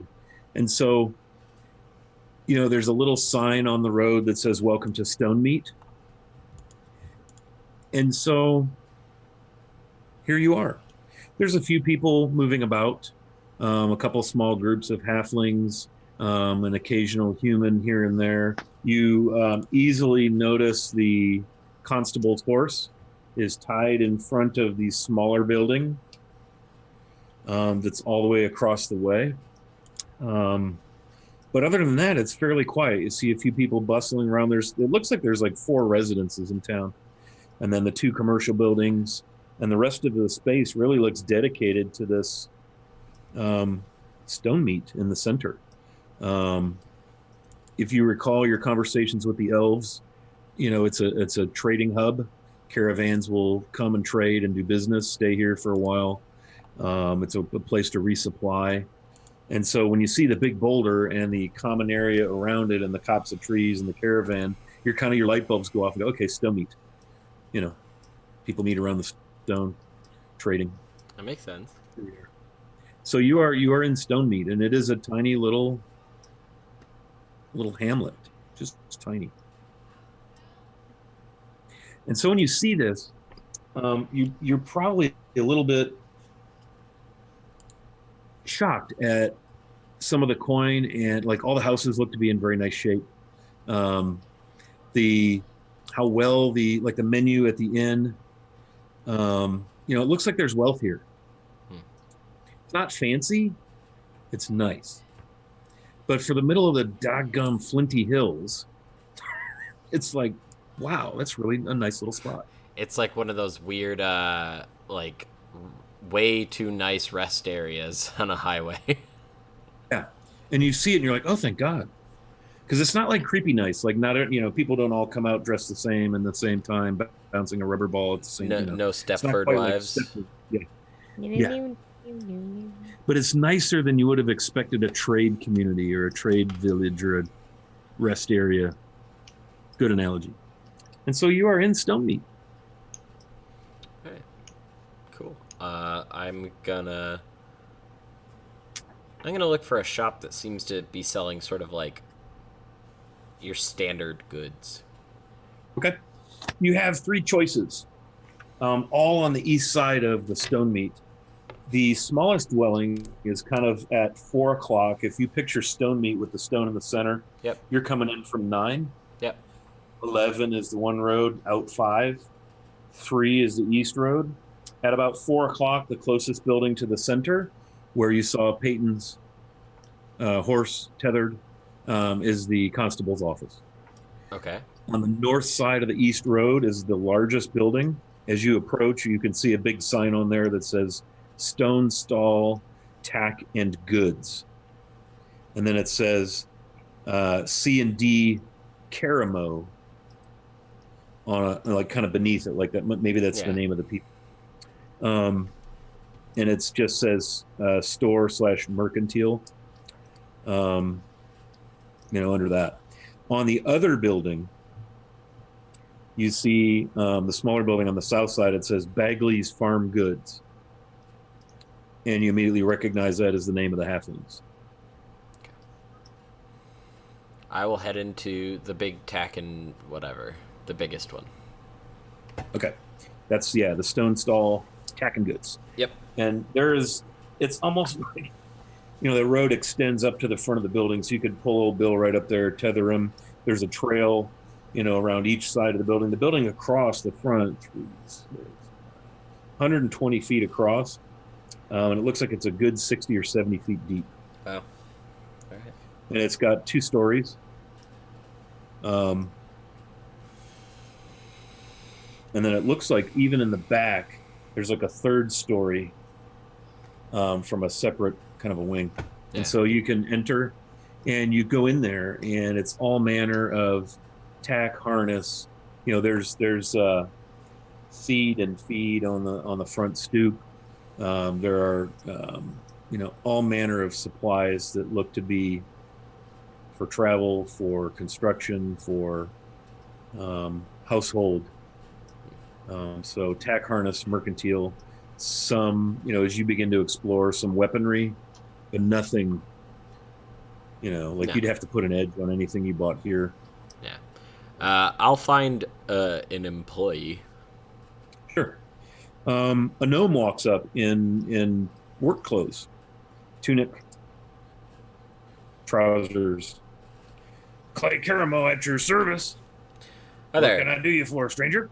Yes, I'm looking for some artisan type tools, namely leatherworking and work that is with like smaller metallic things, like a tinkering set, if you will. Oh, sure. Yes, right over here. And he leads you to an area. And you see a couple different sets of what look to be what you described. One set appears to be maybe larger than the other for larger work, more mechanical. And the other one looks more for maybe tinkering.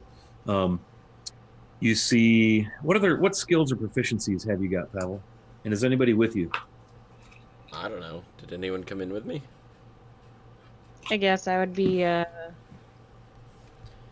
looking around for a shop that maybe sold more interesting things. Yeah. I'm just going wherever Harlow's going. I'm going somewhere where I can sell our shit and get some silver thread and a few other things. All Some right. more basics for the road. Guess I'm helping Harlow with that. You gotta sell your tiles. Those are too much shit for us to carry. Yes. Or we gotta find like good storage or something. Yeah. I mean, we can sell them. I don't need them. So. But yeah, I don't. Yeah, like what, 75 tiles of pure gold? You gonna bring them to your mother's and tile their yard or something? I just. No, my mama just really likes gold, and he points to his armor. So I thought she could use it. I mean, you're not wrong, but maybe if we turned it into gold instead, it'd be easier to carry, or even in the gems. Stick them in a bag for a while. Yeah, I mean, I'm not complaining, by all means. Just if we gotta move quickly, we gotta move quickly, and Yeah. all that in your backpack or on Old Bill. It's again Old Bill.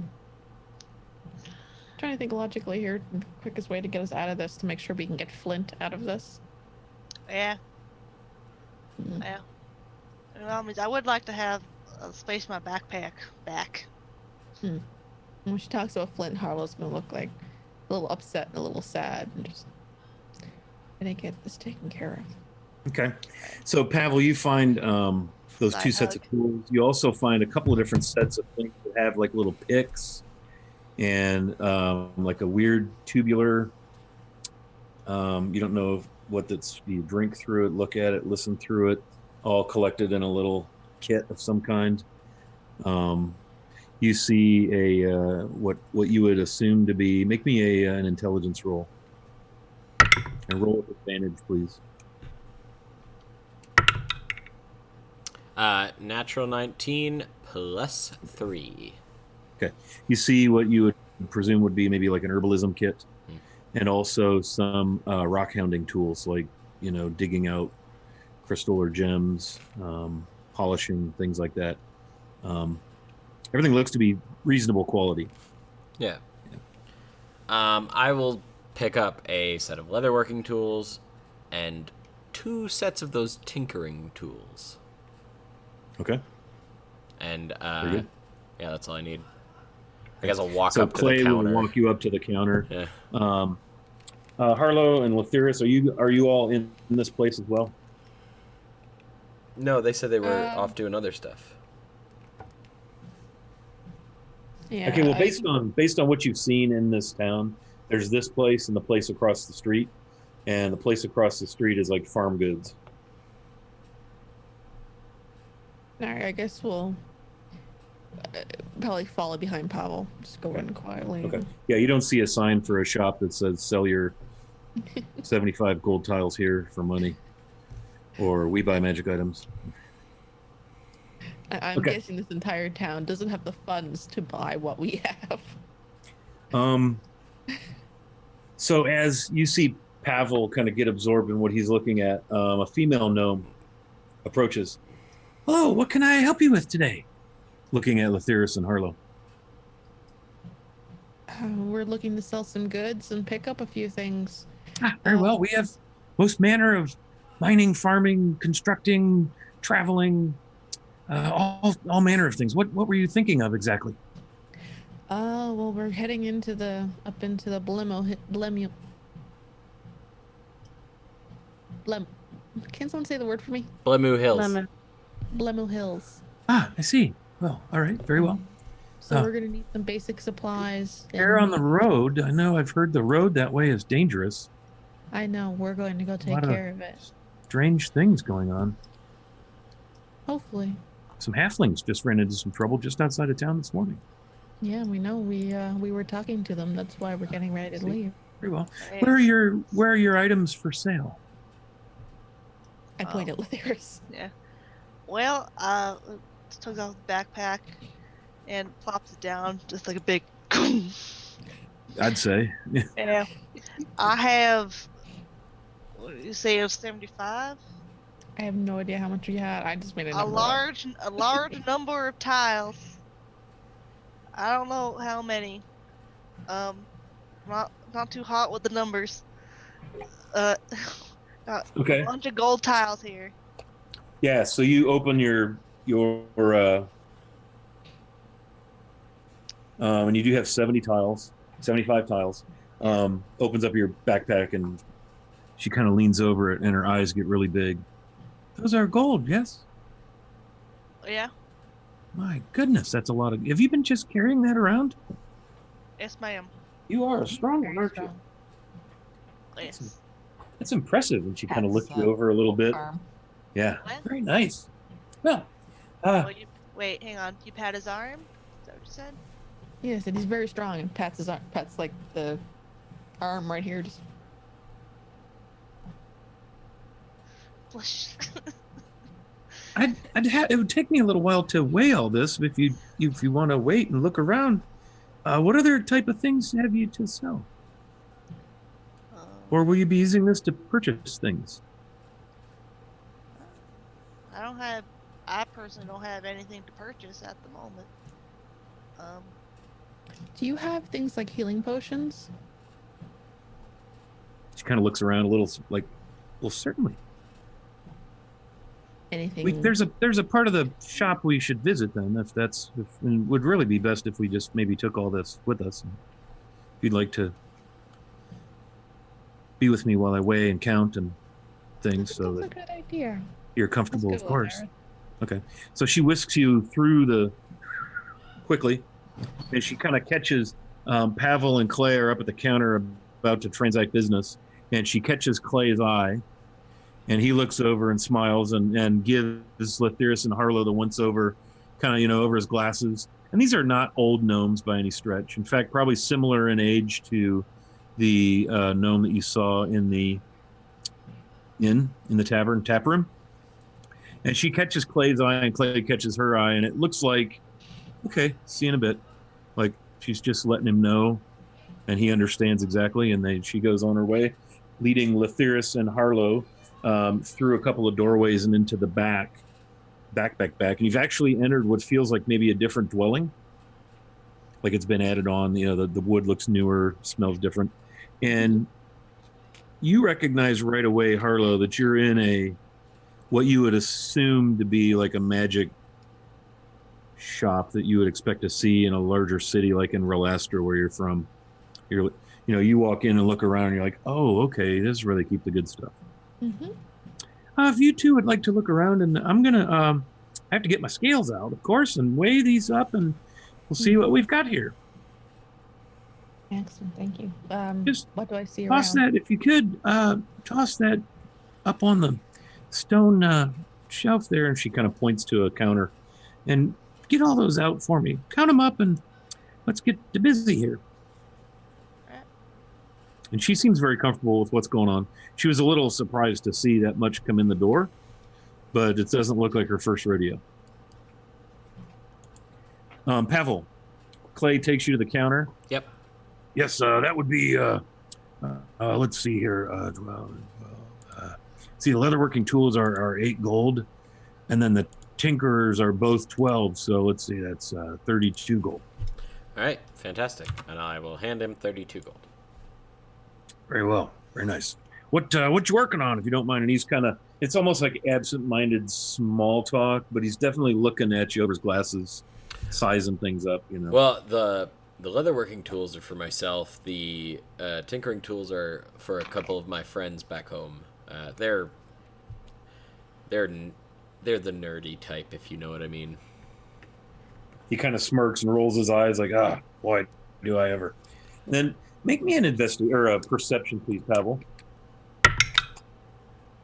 And nat to 20. Okay. This guy, you just get this sense like, man, this dude looks familiar. And then you're like, this guy looks a lot like the guy in the Drunken Pixie who was your gnome friend you were talking with.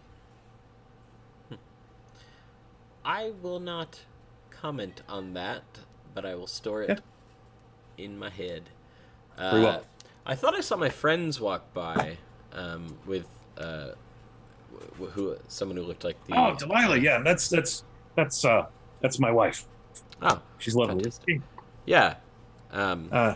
Yes, she's taking them back to the where more of the valuables are traded and sold and kept. A little safer. We don't keep all the stuff out here plain sight.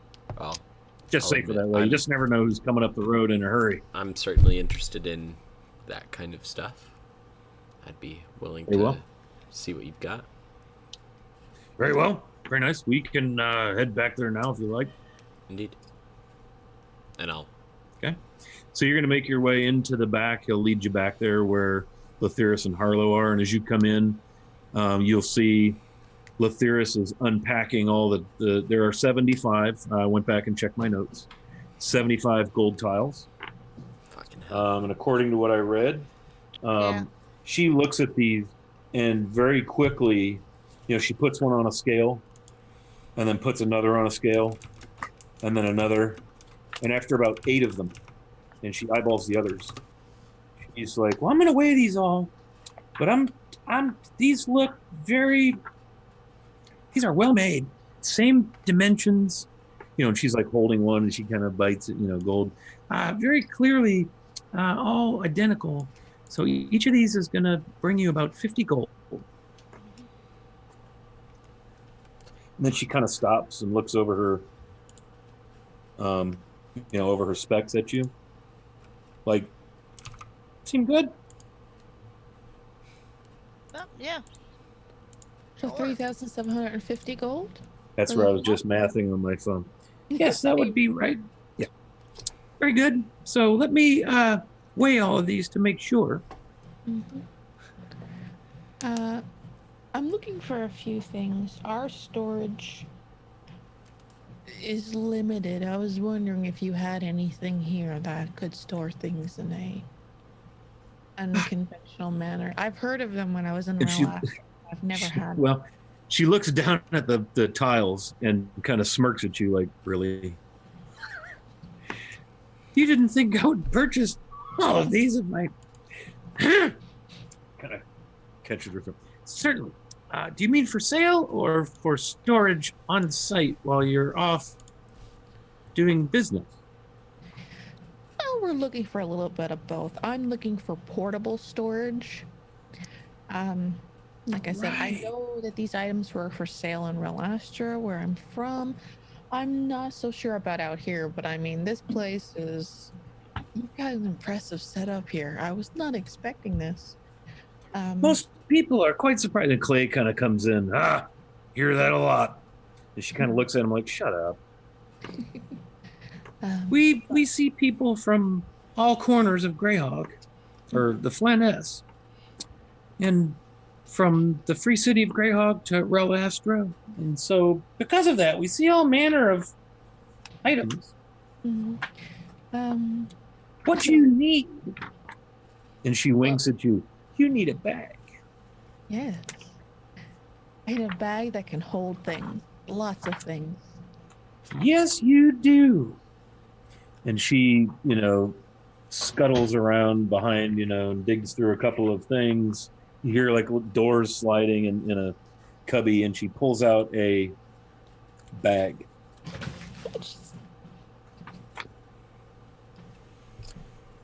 This'll hold all kind of things. Lots and lots of things. Last time we tested one of these, and she looks at Clay. I want to say it was like almost 500 pounds of stuff got in there before I got nervous. That's perfect. Yeah, that's right. Exactly what we need. Okay. So she kind of flops that up on the counter. Feel free to try it out with some of your items. Just make sure you get them all out if you decide not to purchase it. Because anything left inside the bag. I open the bag and just start grabbing tiles and dumping them in, shaking it around a bit and seeing what happens. Yeah. You're not seeing any issues with storage capacity. I think this will do just fine. Do you have anything else that's interesting to this discerning traveler? Or a few unique groups like she my smiles. We have many things, really. What are you interested in? This is being said as Kayla. I'm not entirely sure what everybody wants, so I just want to kind of like, if you've got anything interesting. Sure. But I also want some healing potions. I actually haven't even thought about what Pavel might want as a magic item. There's is a simple boy. There's something I want, but it's not magical. He wants love. That's one of them. I will say that the if you're interested in buying the bag of holding, quite an item. We would be, and she kind of looks at Clay and he looks at her. Probably in the neighborhood of about 2,700 gold for a bag of holding. Really? So I'll let you discuss that. Yeah, we'll certainly discuss it with my friends as well. Now, healing potions, how many do you have and what's their prices? Ah, very well, yes. So we do have a number of healing potions. We have regular healing potions, and then we have the extra kind. I have 6 healing potions and 2 of the extra.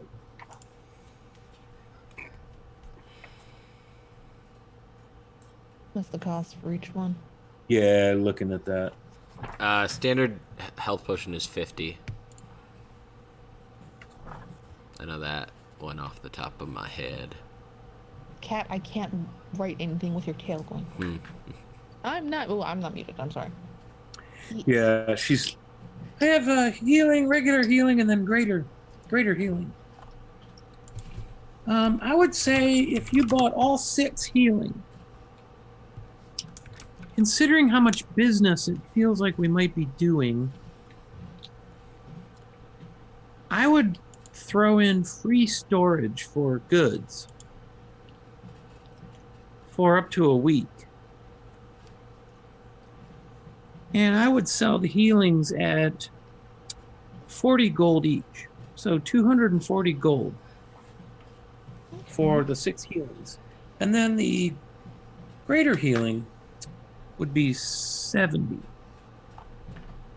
So 380 for all 8 potions. Okay.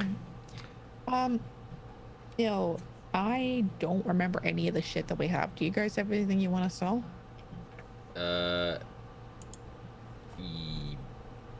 Yes. I have those. We can all do one big I have thing those as heart-shaped. possible. I have the heart-shaped gem and the 3 gems made of the same material. I think those were rubies. I don't think we ever actually talked about it, but okay.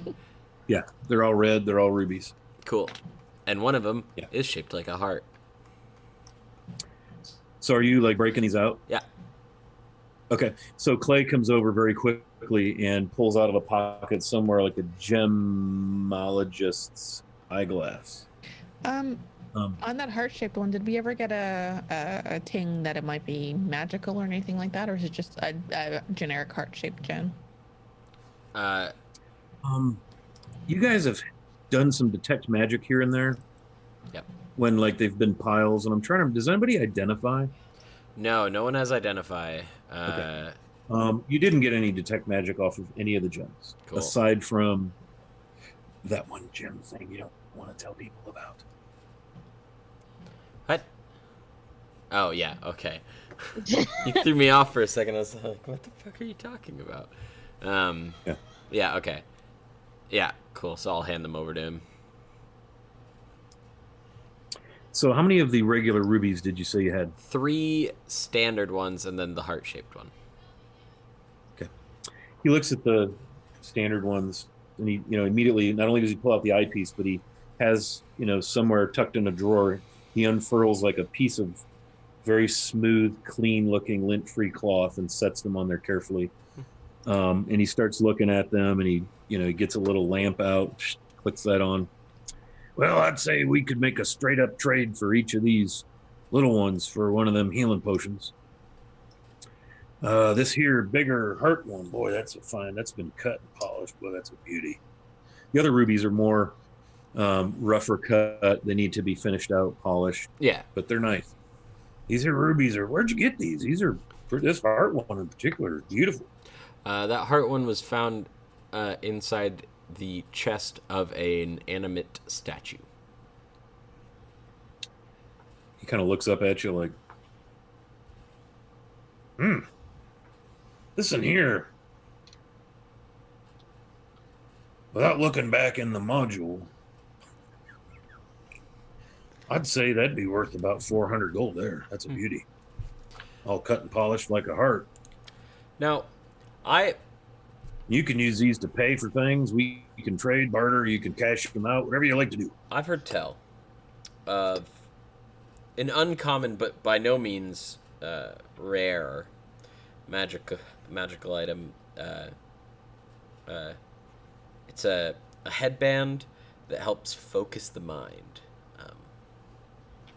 Makes your thoughts keener than they would normally be. They kind of look at each other like they're thinking. One might even call it a headband of intellect.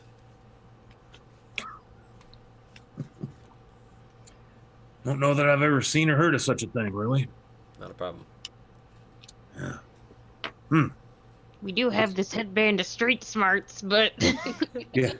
Since we ain't got no streets here, it ain't worth much to us here.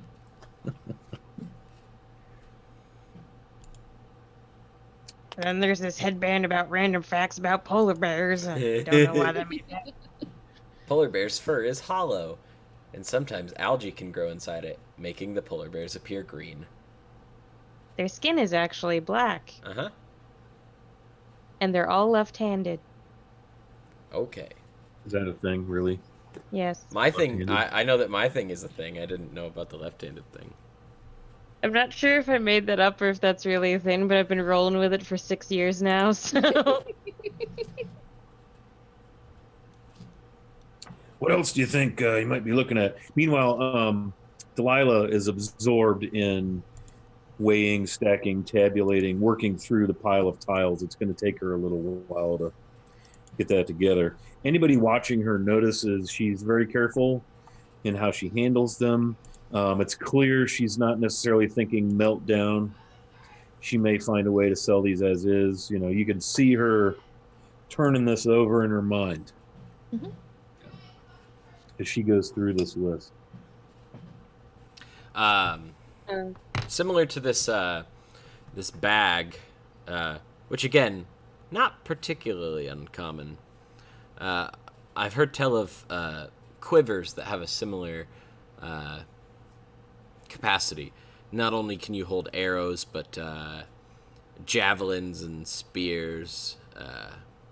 You can even store a whole bow inside it, and it wouldn't look much more than just a standard quiver.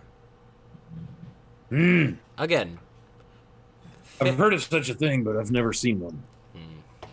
Interesting. Other interesting magical items or things you think would interest us? Hidden away behind your. We have several weapons that help you with your ability to cause harm or aid you in striking foes in combat. Like what? I would love to see that. He walks you over to a rack, and you see various melee weapons from daggers to various swords, maces, a couple pole arms. They're all beautifully made. They're obviously, they have incredible edges on them, and your assumption would be that they are um, magically enchanted by some Okay. means. Now the sword that I bought from Lathyris's friends, it was a very well-made sword, very pretty, but it wasn't magic. It wasn't like a +1 or anything. Um, I don't think it was. No, it wasn't. no, not on the caravan. No. Okay. I'm gonna look at the swords that are there. Let's see if there's Okay. anything that really strikes my Yeah. fancy. There's some rapiers, long swords, short swords, all beautifully made, various styles. You go from very Spartan-looking slice you to ribbons by just looking at you, to maybe a little bit more ornate. Like some of them may have been like someone's personal item. That varying degree. Nothing, and again, being of noble birth and knowing a bit about these things, nothing strikes you as, oh my God, I can't believe he has this. Right? Like, what a rube. Doesn't know what he has. Just all very nice. Is I'm there gonna- any there with particular values or anything like that, or are they all just like +1 or something? They're all going to be either +1 or 2. All right, I'm looking for something that's +2. There's a rapier, a longsword, and a great sword, all +2. Okay, I'm looking at the rapier. Okay, it's beautiful. It has a black blade. It's just finely made. It's woo. How much is it? Yeah, working on that right now. I'm expecting a lot. Your DM is learning the value of constructing a magic shop fully stocked with prices while he's chatting, almost as if he were looking for said prices while chatting. The problem is Very they don't sorry. list magic item specific prices, but you can get a general range of prices in uncommon, rare, so on and so Yeah, forth. and I'm finding some of that. I'm very sorry. No, it's I should have thought about having that.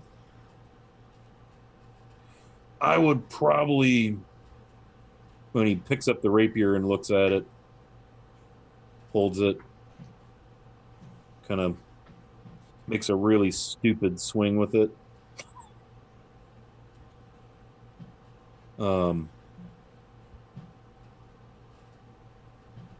I'd be okay with this at about 350. 350? Yeah. Is that crazy, Devin? No, it's just sort of funny. The prices of the bag and the sword are a little backwards, but Well, no, the bag is. I'm going off some lists I found, and the bag is. I mean, that bag is that's a thing, man. You can travel, True. planar travel. You can live in it for Yeah, a period of time. I know. I'm just going by if you price by rarity. Because a Right. a +2 weapon is a rare versus a bag of holding, which is just an uncommon. Yeah, but- like I'm looking at. I'm also not the DM, so. Yeah, I'm looking at common melee weapons. Yeah, I'm cool with where I'm at. Okay. Cute. At this point, I'm just gonna pull out one ruby red ring and ask if they can enchant this, or do you only receive enchanted items? Oh boy, yeah, we definitely don't do any enchanting here. We buy and Okay. sell. How much is this worth then? This is a ring. A Ruby? ruby ring. Yeah. Yeah, he gets his thing back out. It's very beautiful. Just the ruby. It's probably gonna, because it's cut, polished, beautiful cut. Probably 65 or 70 gold. Set in this here ring.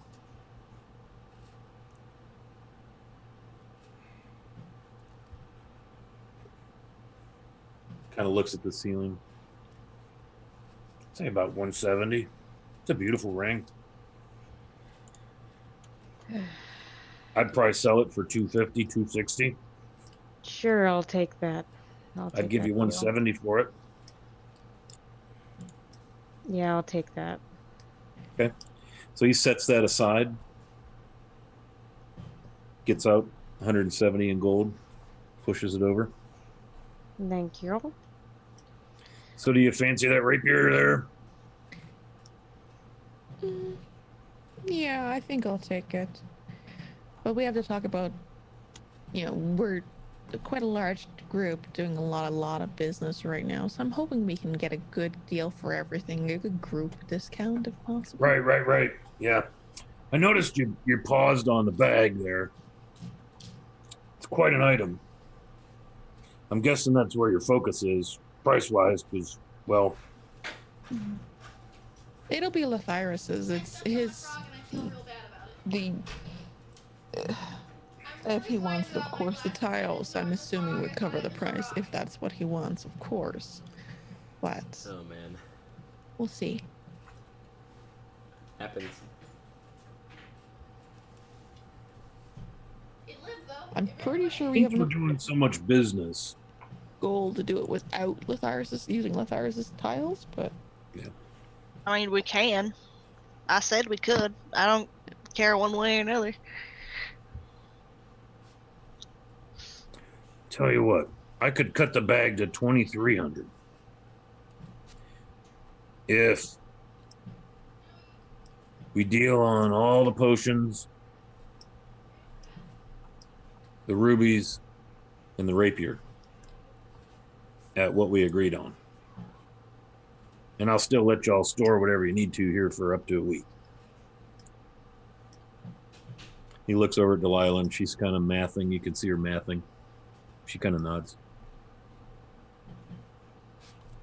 alright, So you it said was 3 total for all the potions.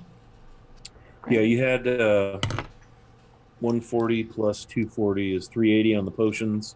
You have 520 to give in rubies, 350 on the rapier, and 23 on the bag of holding. I think I'd have to give 2 sapphires along with all the gold I currently have that I have recorded for my rapier, but I can afford the rapier. But Okay. I'll just look at him and give him a good smile. It's like, and I want to roll persuasion for this if you'll allow me. Please. Are you 100% sure that's the best you can do? Kind of grits his teeth, and Delilah watches to see if you're like trying to lay on the charm. We're going to be coming back this way, so hopefully we'll be able to stop in and do a little more business. I mean, you've seen what we came in here with. Mm-hmm.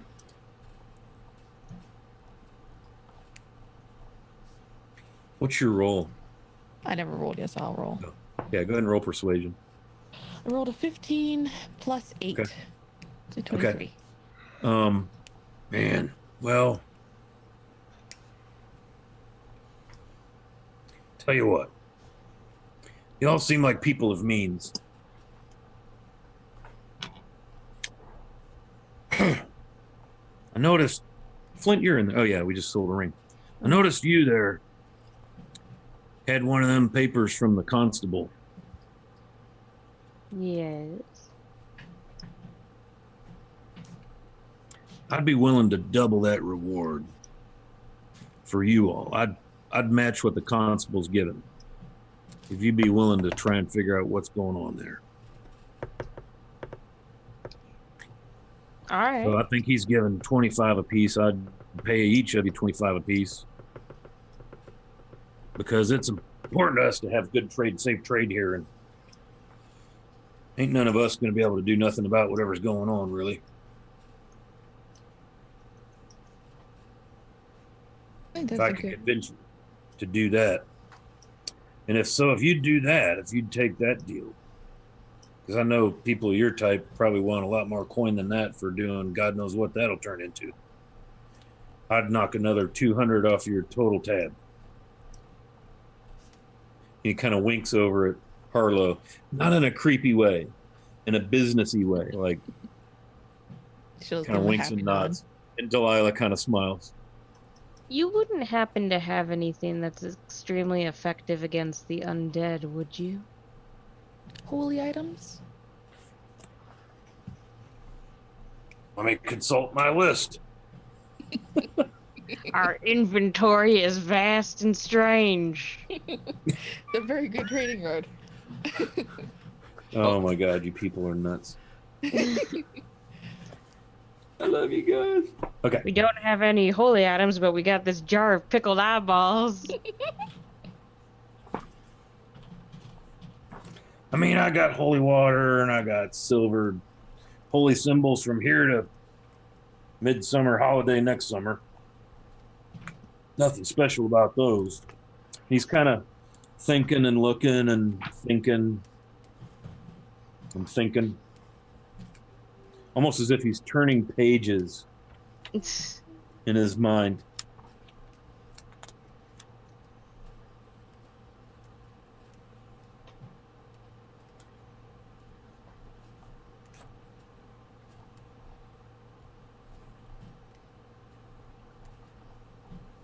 Okay. You know what? Hang on a minute. And he goes back further into the building. And you're in that back corner room edition. Comes out a few minutes later with a long, something long in a, like rolled up in a towel or a velvety kind of cloth thing. And he looks around like, whoa, right? And he puts this thing on the table and unwraps it. And it is absolutely a beautiful gold, like plated or something, but it's a mace. And it is absolutely wow.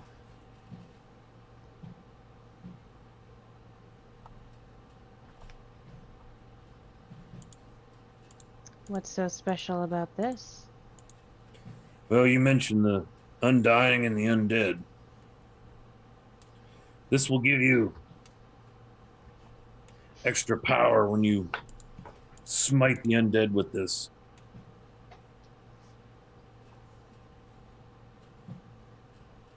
How much? And sometimes it'll run them off, or it may just hurt them more, or it may flat out destroy them. How much? I know what this I'm is. looking. What's that? Kayla and I know what this is. Sorry, metagame knowledge, but Sorry. a player in another game we're in has this. Is this good or bad? I hope this costs you a lot of Oh, money. it should.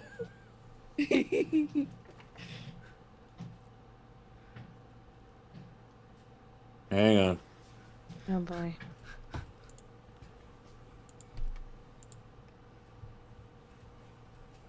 I think Corey said he sent you something on Discord for this sort of thing.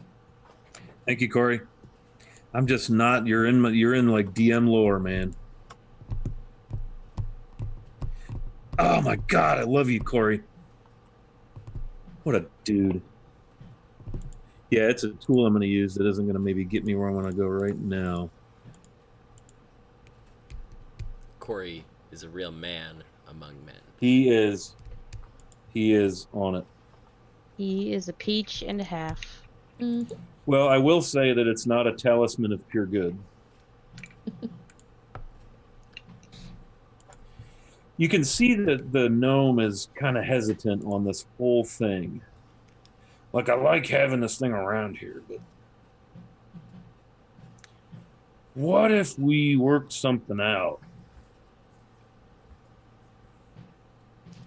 where you might consider bringing it back? Like renting it? Sir, I would give you literally everything that I own if anything could help me stop the undead. So yes, I will bring it back. You have my word. As well as any other sort of, I don't know, financial or... I'm feeling like we're somewhere around about 8,000 gold on this thing. Yep. You leave your left leg. That's about right. if you drop me 1,000 and we draw up some paper and we'll have old Peyton seal it for us. Maybe you could use it and bring it back.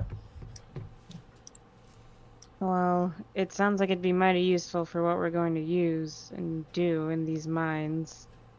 And, I don't think I have 8,000 on me. I don't even know if I have 1,000. With all the gems and stuff we've got and all the We've gold got- over time. We've got about, I think, when my notes are really bad, that's the thing. I can't even go back and take proper, like, go through the episodes and take proper notes, but I think we have, in terms of gold and gems, almost $5,000, almost 5,000 gold worth of stuff. Is that And that's not including the tiles. Yeah, I have almost we- 5,000 by myself. Yeah, Wiley was very generous. Hmm. Yeah, we can totally do this rental agreement. Just one thing. What if I should not be able to return?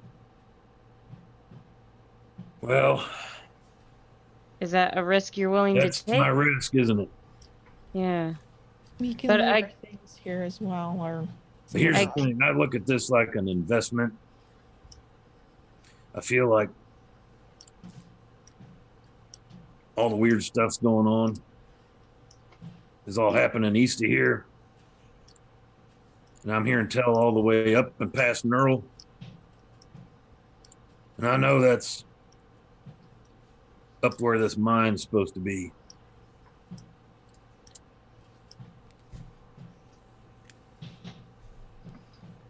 I can guarantee you that if you make this deal with me, the odds of me coming back alive increase tenfold. Because this is gonna make sure I don't die. I'm willing to make this deal. And I would buy it from you if I could, but a rental it'll be just as good. You can put 1,000 down and swear to an oath that you'll bring this back. And if you can't, whoever's with you on whatever the hell it is you plan on doing, we'll bring it back. If you can't, you'll have the option to do one of two things. You can bring it back or you can buy it. And we'll talk price then. But Sounds like a deal. I'm confident that my number is good. I'll take that deal. I'll make a blood pact with you. I'll swear up and down my entire family tree that I will bring this back to you. And I don't take that lightly.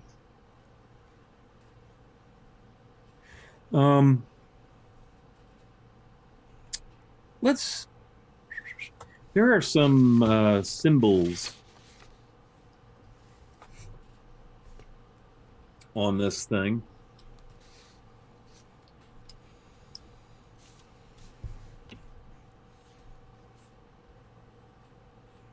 Roll me, Flint. I assume you're kind of looking this over. Mm-hmm. So roll me some intelli-religion. Intelli-religion? Sure. That's the one. I need you to be on the intelli-religion. 18. Intelli-religion of 18. Okay. So you're looking at this, and it's got runes, carvings. Roll with advantage. Natural 20, so that's 21. I only wanted you to have advantage because you easily recognize the symbol of a unicorn horn in several locations that has been artfully etched into this weapon. And as such, you know for a fact that this would be a mace of Elana.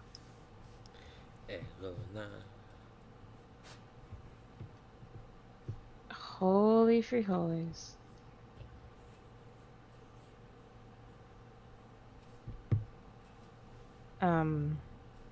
Wow. That's crazy. I will definitely take this man up on his offer because All right. that's oh, that's a lot. Here's what we'll do. I'm gonna have to get with Constable Peyton, get a paper drawn up. Let's meet back here, say this evening. How long y'all gonna be around? I mean, we can hang out for that long. Yeah.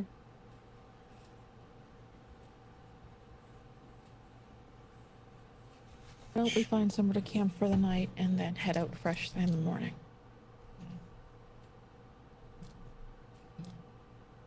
You're certainly welcome to camp in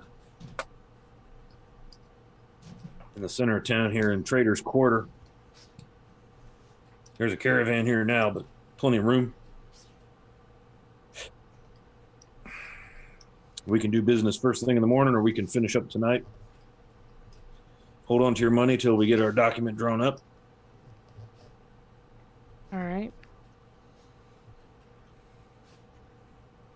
He kind of looks over at Delilah. I like it. This thing didn't do me any good laying back in the safe.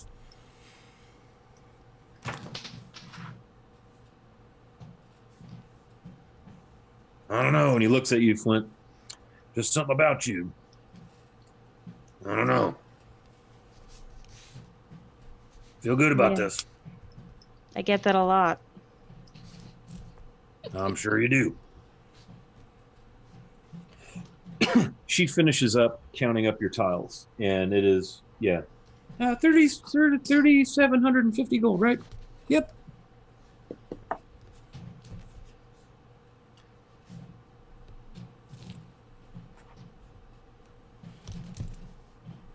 Nice. All right. How would you like to get square on all this? It's Lathyrus's gold. It's his choice. How much was it? 3,750. Yeah, sure. Do you like that all in gold and platinum? Oh, to give me the gold? However you want to do this. Yeah. You could Gold's apply it fine. toward purchases, however you want to do it. I'll have for gold for now. I can. Okay. Perhaps we can use for purchases in the morning. That sounds like what everyone wants to do. Yeah, you can certainly leave everything in here to keep it safe, like, and all that. And we can square up fully in the morning. Sure. Very well. All right. Just so you know, when you do set up camp, Will Peyton will come around just to collect your information so we know who's in town. No fee, just to check in and make sure we're good. Mm-hmm. All right. Very well. Sounds good. When everybody gets ready to leave, I'm gonna hang back for a second. And I've been looking around the shop. I've been looking for a particular crest. But I'm gonna ask him about it. Okay. Oh, I'm sorry. What was the guy's name again? Clay. Clay. I have a question. Yes, ma'am. This is a very popular route, so I've been wondering, have you had anything with the Golden Anchor Trading Company come through? Or the Gilded Anchor Trading Company? He kind of rocks back and goes inside his head thinking, well, sure, Relaster, right?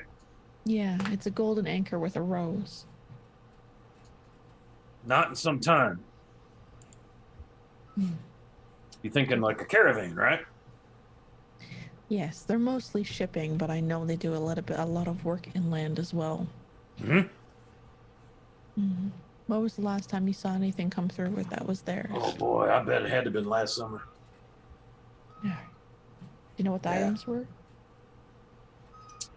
All sorts of wares, non-perishables, all because of the distance.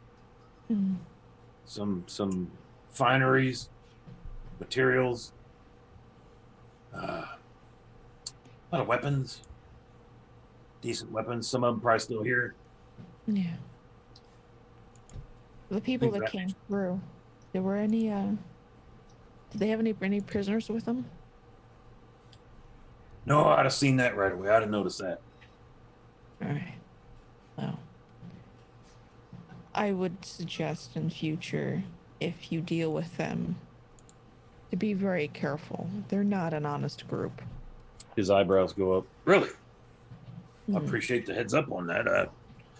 We sold and did business fair and square and all that. Didn't get a bad vibe from them. I'm usually a good judge of these things. No, it probably is not the traders themselves, but the owners of the company. I'm well acquainted with them.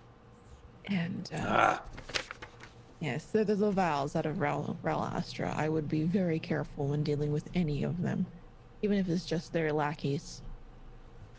And then double check the equipment. It may not be what it seems.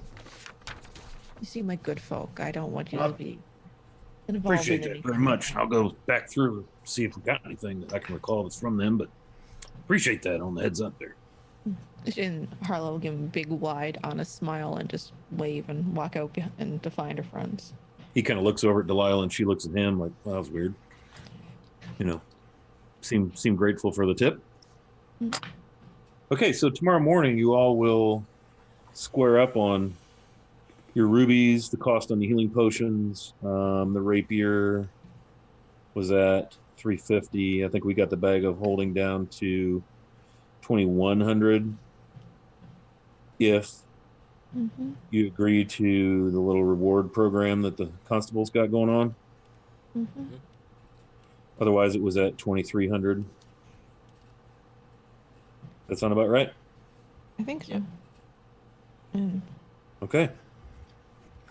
Well, I feel like this is probably a pretty good spot to stop, right? I think we were thinking about 11 o'clock. Yeah, You know, Devin was kind of sinking. I'm tired. Yeah. Appreciate your patience with me sorting through pricing and stuff on the magic items. So DM lesson learned on that one. Not a problem. Didn't anticipate it coming into the depth it went into, but never thought about having that ready. So all you DMs out there, have a freaking magic store in your pocket. Of some sort. Yeah, and I will. And Corey gave us a good tool, so thank you for that, Corey. What's the name of the mace? What's it called? It's a mace of disruption. That's the one. It's badass. It's really Yeah. good. Yeah, you'll attune to that and you'll discover if you want to read up on it, that's fine. Right. But once you've had a chance to spend time with it, you'll attune to it, and it's major badassery. Yeah, it's nice. Hmm. It's the only reason our characters are alive. Yeah, literally, if it wasn't was- for that mace, That was a good question. we all would have Yeah, died. something with undead. And I knew immediately what I wanted to do when you said that. I just couldn't find it in the book. I was like leafing through there madly. Yes, they are badass weapons, Corey. You got that right, buddy. Yeah, so thanks for everybody hanging out, watching our little tale. An interesting session tonight, like almost 100% RP. No combat, some ability checks, but interesting. So back around the table real quick for outros or again, where we can find you and what you do and who you do it to and all that stuff. Let's start with our friend Latheris, the Minotaur. Hi, again, I'm Abby. Discussing to you on the internet. I'm not really active anywhere except for here every other Wednesday. Otherwise, I'm doing science in the swamp. Nice. Science in the Swamp. Science in the swamp. Very cool. Is that your major in college? Science in the Swamp? Yeah. Yeah, I like it. Cool. Very good. How about Harlow? I am Kayla, and when I'm not playing here on Castle Mech, I am also playing on twitch.tv/Foxwood Games on Mondays in a Demon Play game. On Sundays, on Saturdays, I am playing with the Fabulous. Mondays I'm playing with Devin, and on Saturdays I am playing with the fabulous Wiley Hobbit and Channel Logic in a Ghost of Saltmarsh game over on twitch.tv/CranioDad. And I'm here and there the rest of the time as well, so you always find me around, and you can find me on Twitter at the handle down below. I suggest following me there because I spam everything. Nice. Very good. Thank you, Kay. Hey, how about Logic Flint? Hey everybody, Shannon Logic across all the internet, and I do so much stuff D&D wise that it's honestly easier if you just follow my Twitter. You can check out my Etsy shop for nerdy goods. You can see my schedule for when I'm gonna be streaming and doing all kinds of different stuff. And you could throw me some money if I seem desperate enough, which I hope I do, Certainly worth because the I investment. like money, Yeah, yeah. and you guys like Last, me, so let's do this. last but certainly not least, Pavel Mansard, played Hi. by our friend. Yeah, I'm Devin, ArcDevin on Twitter.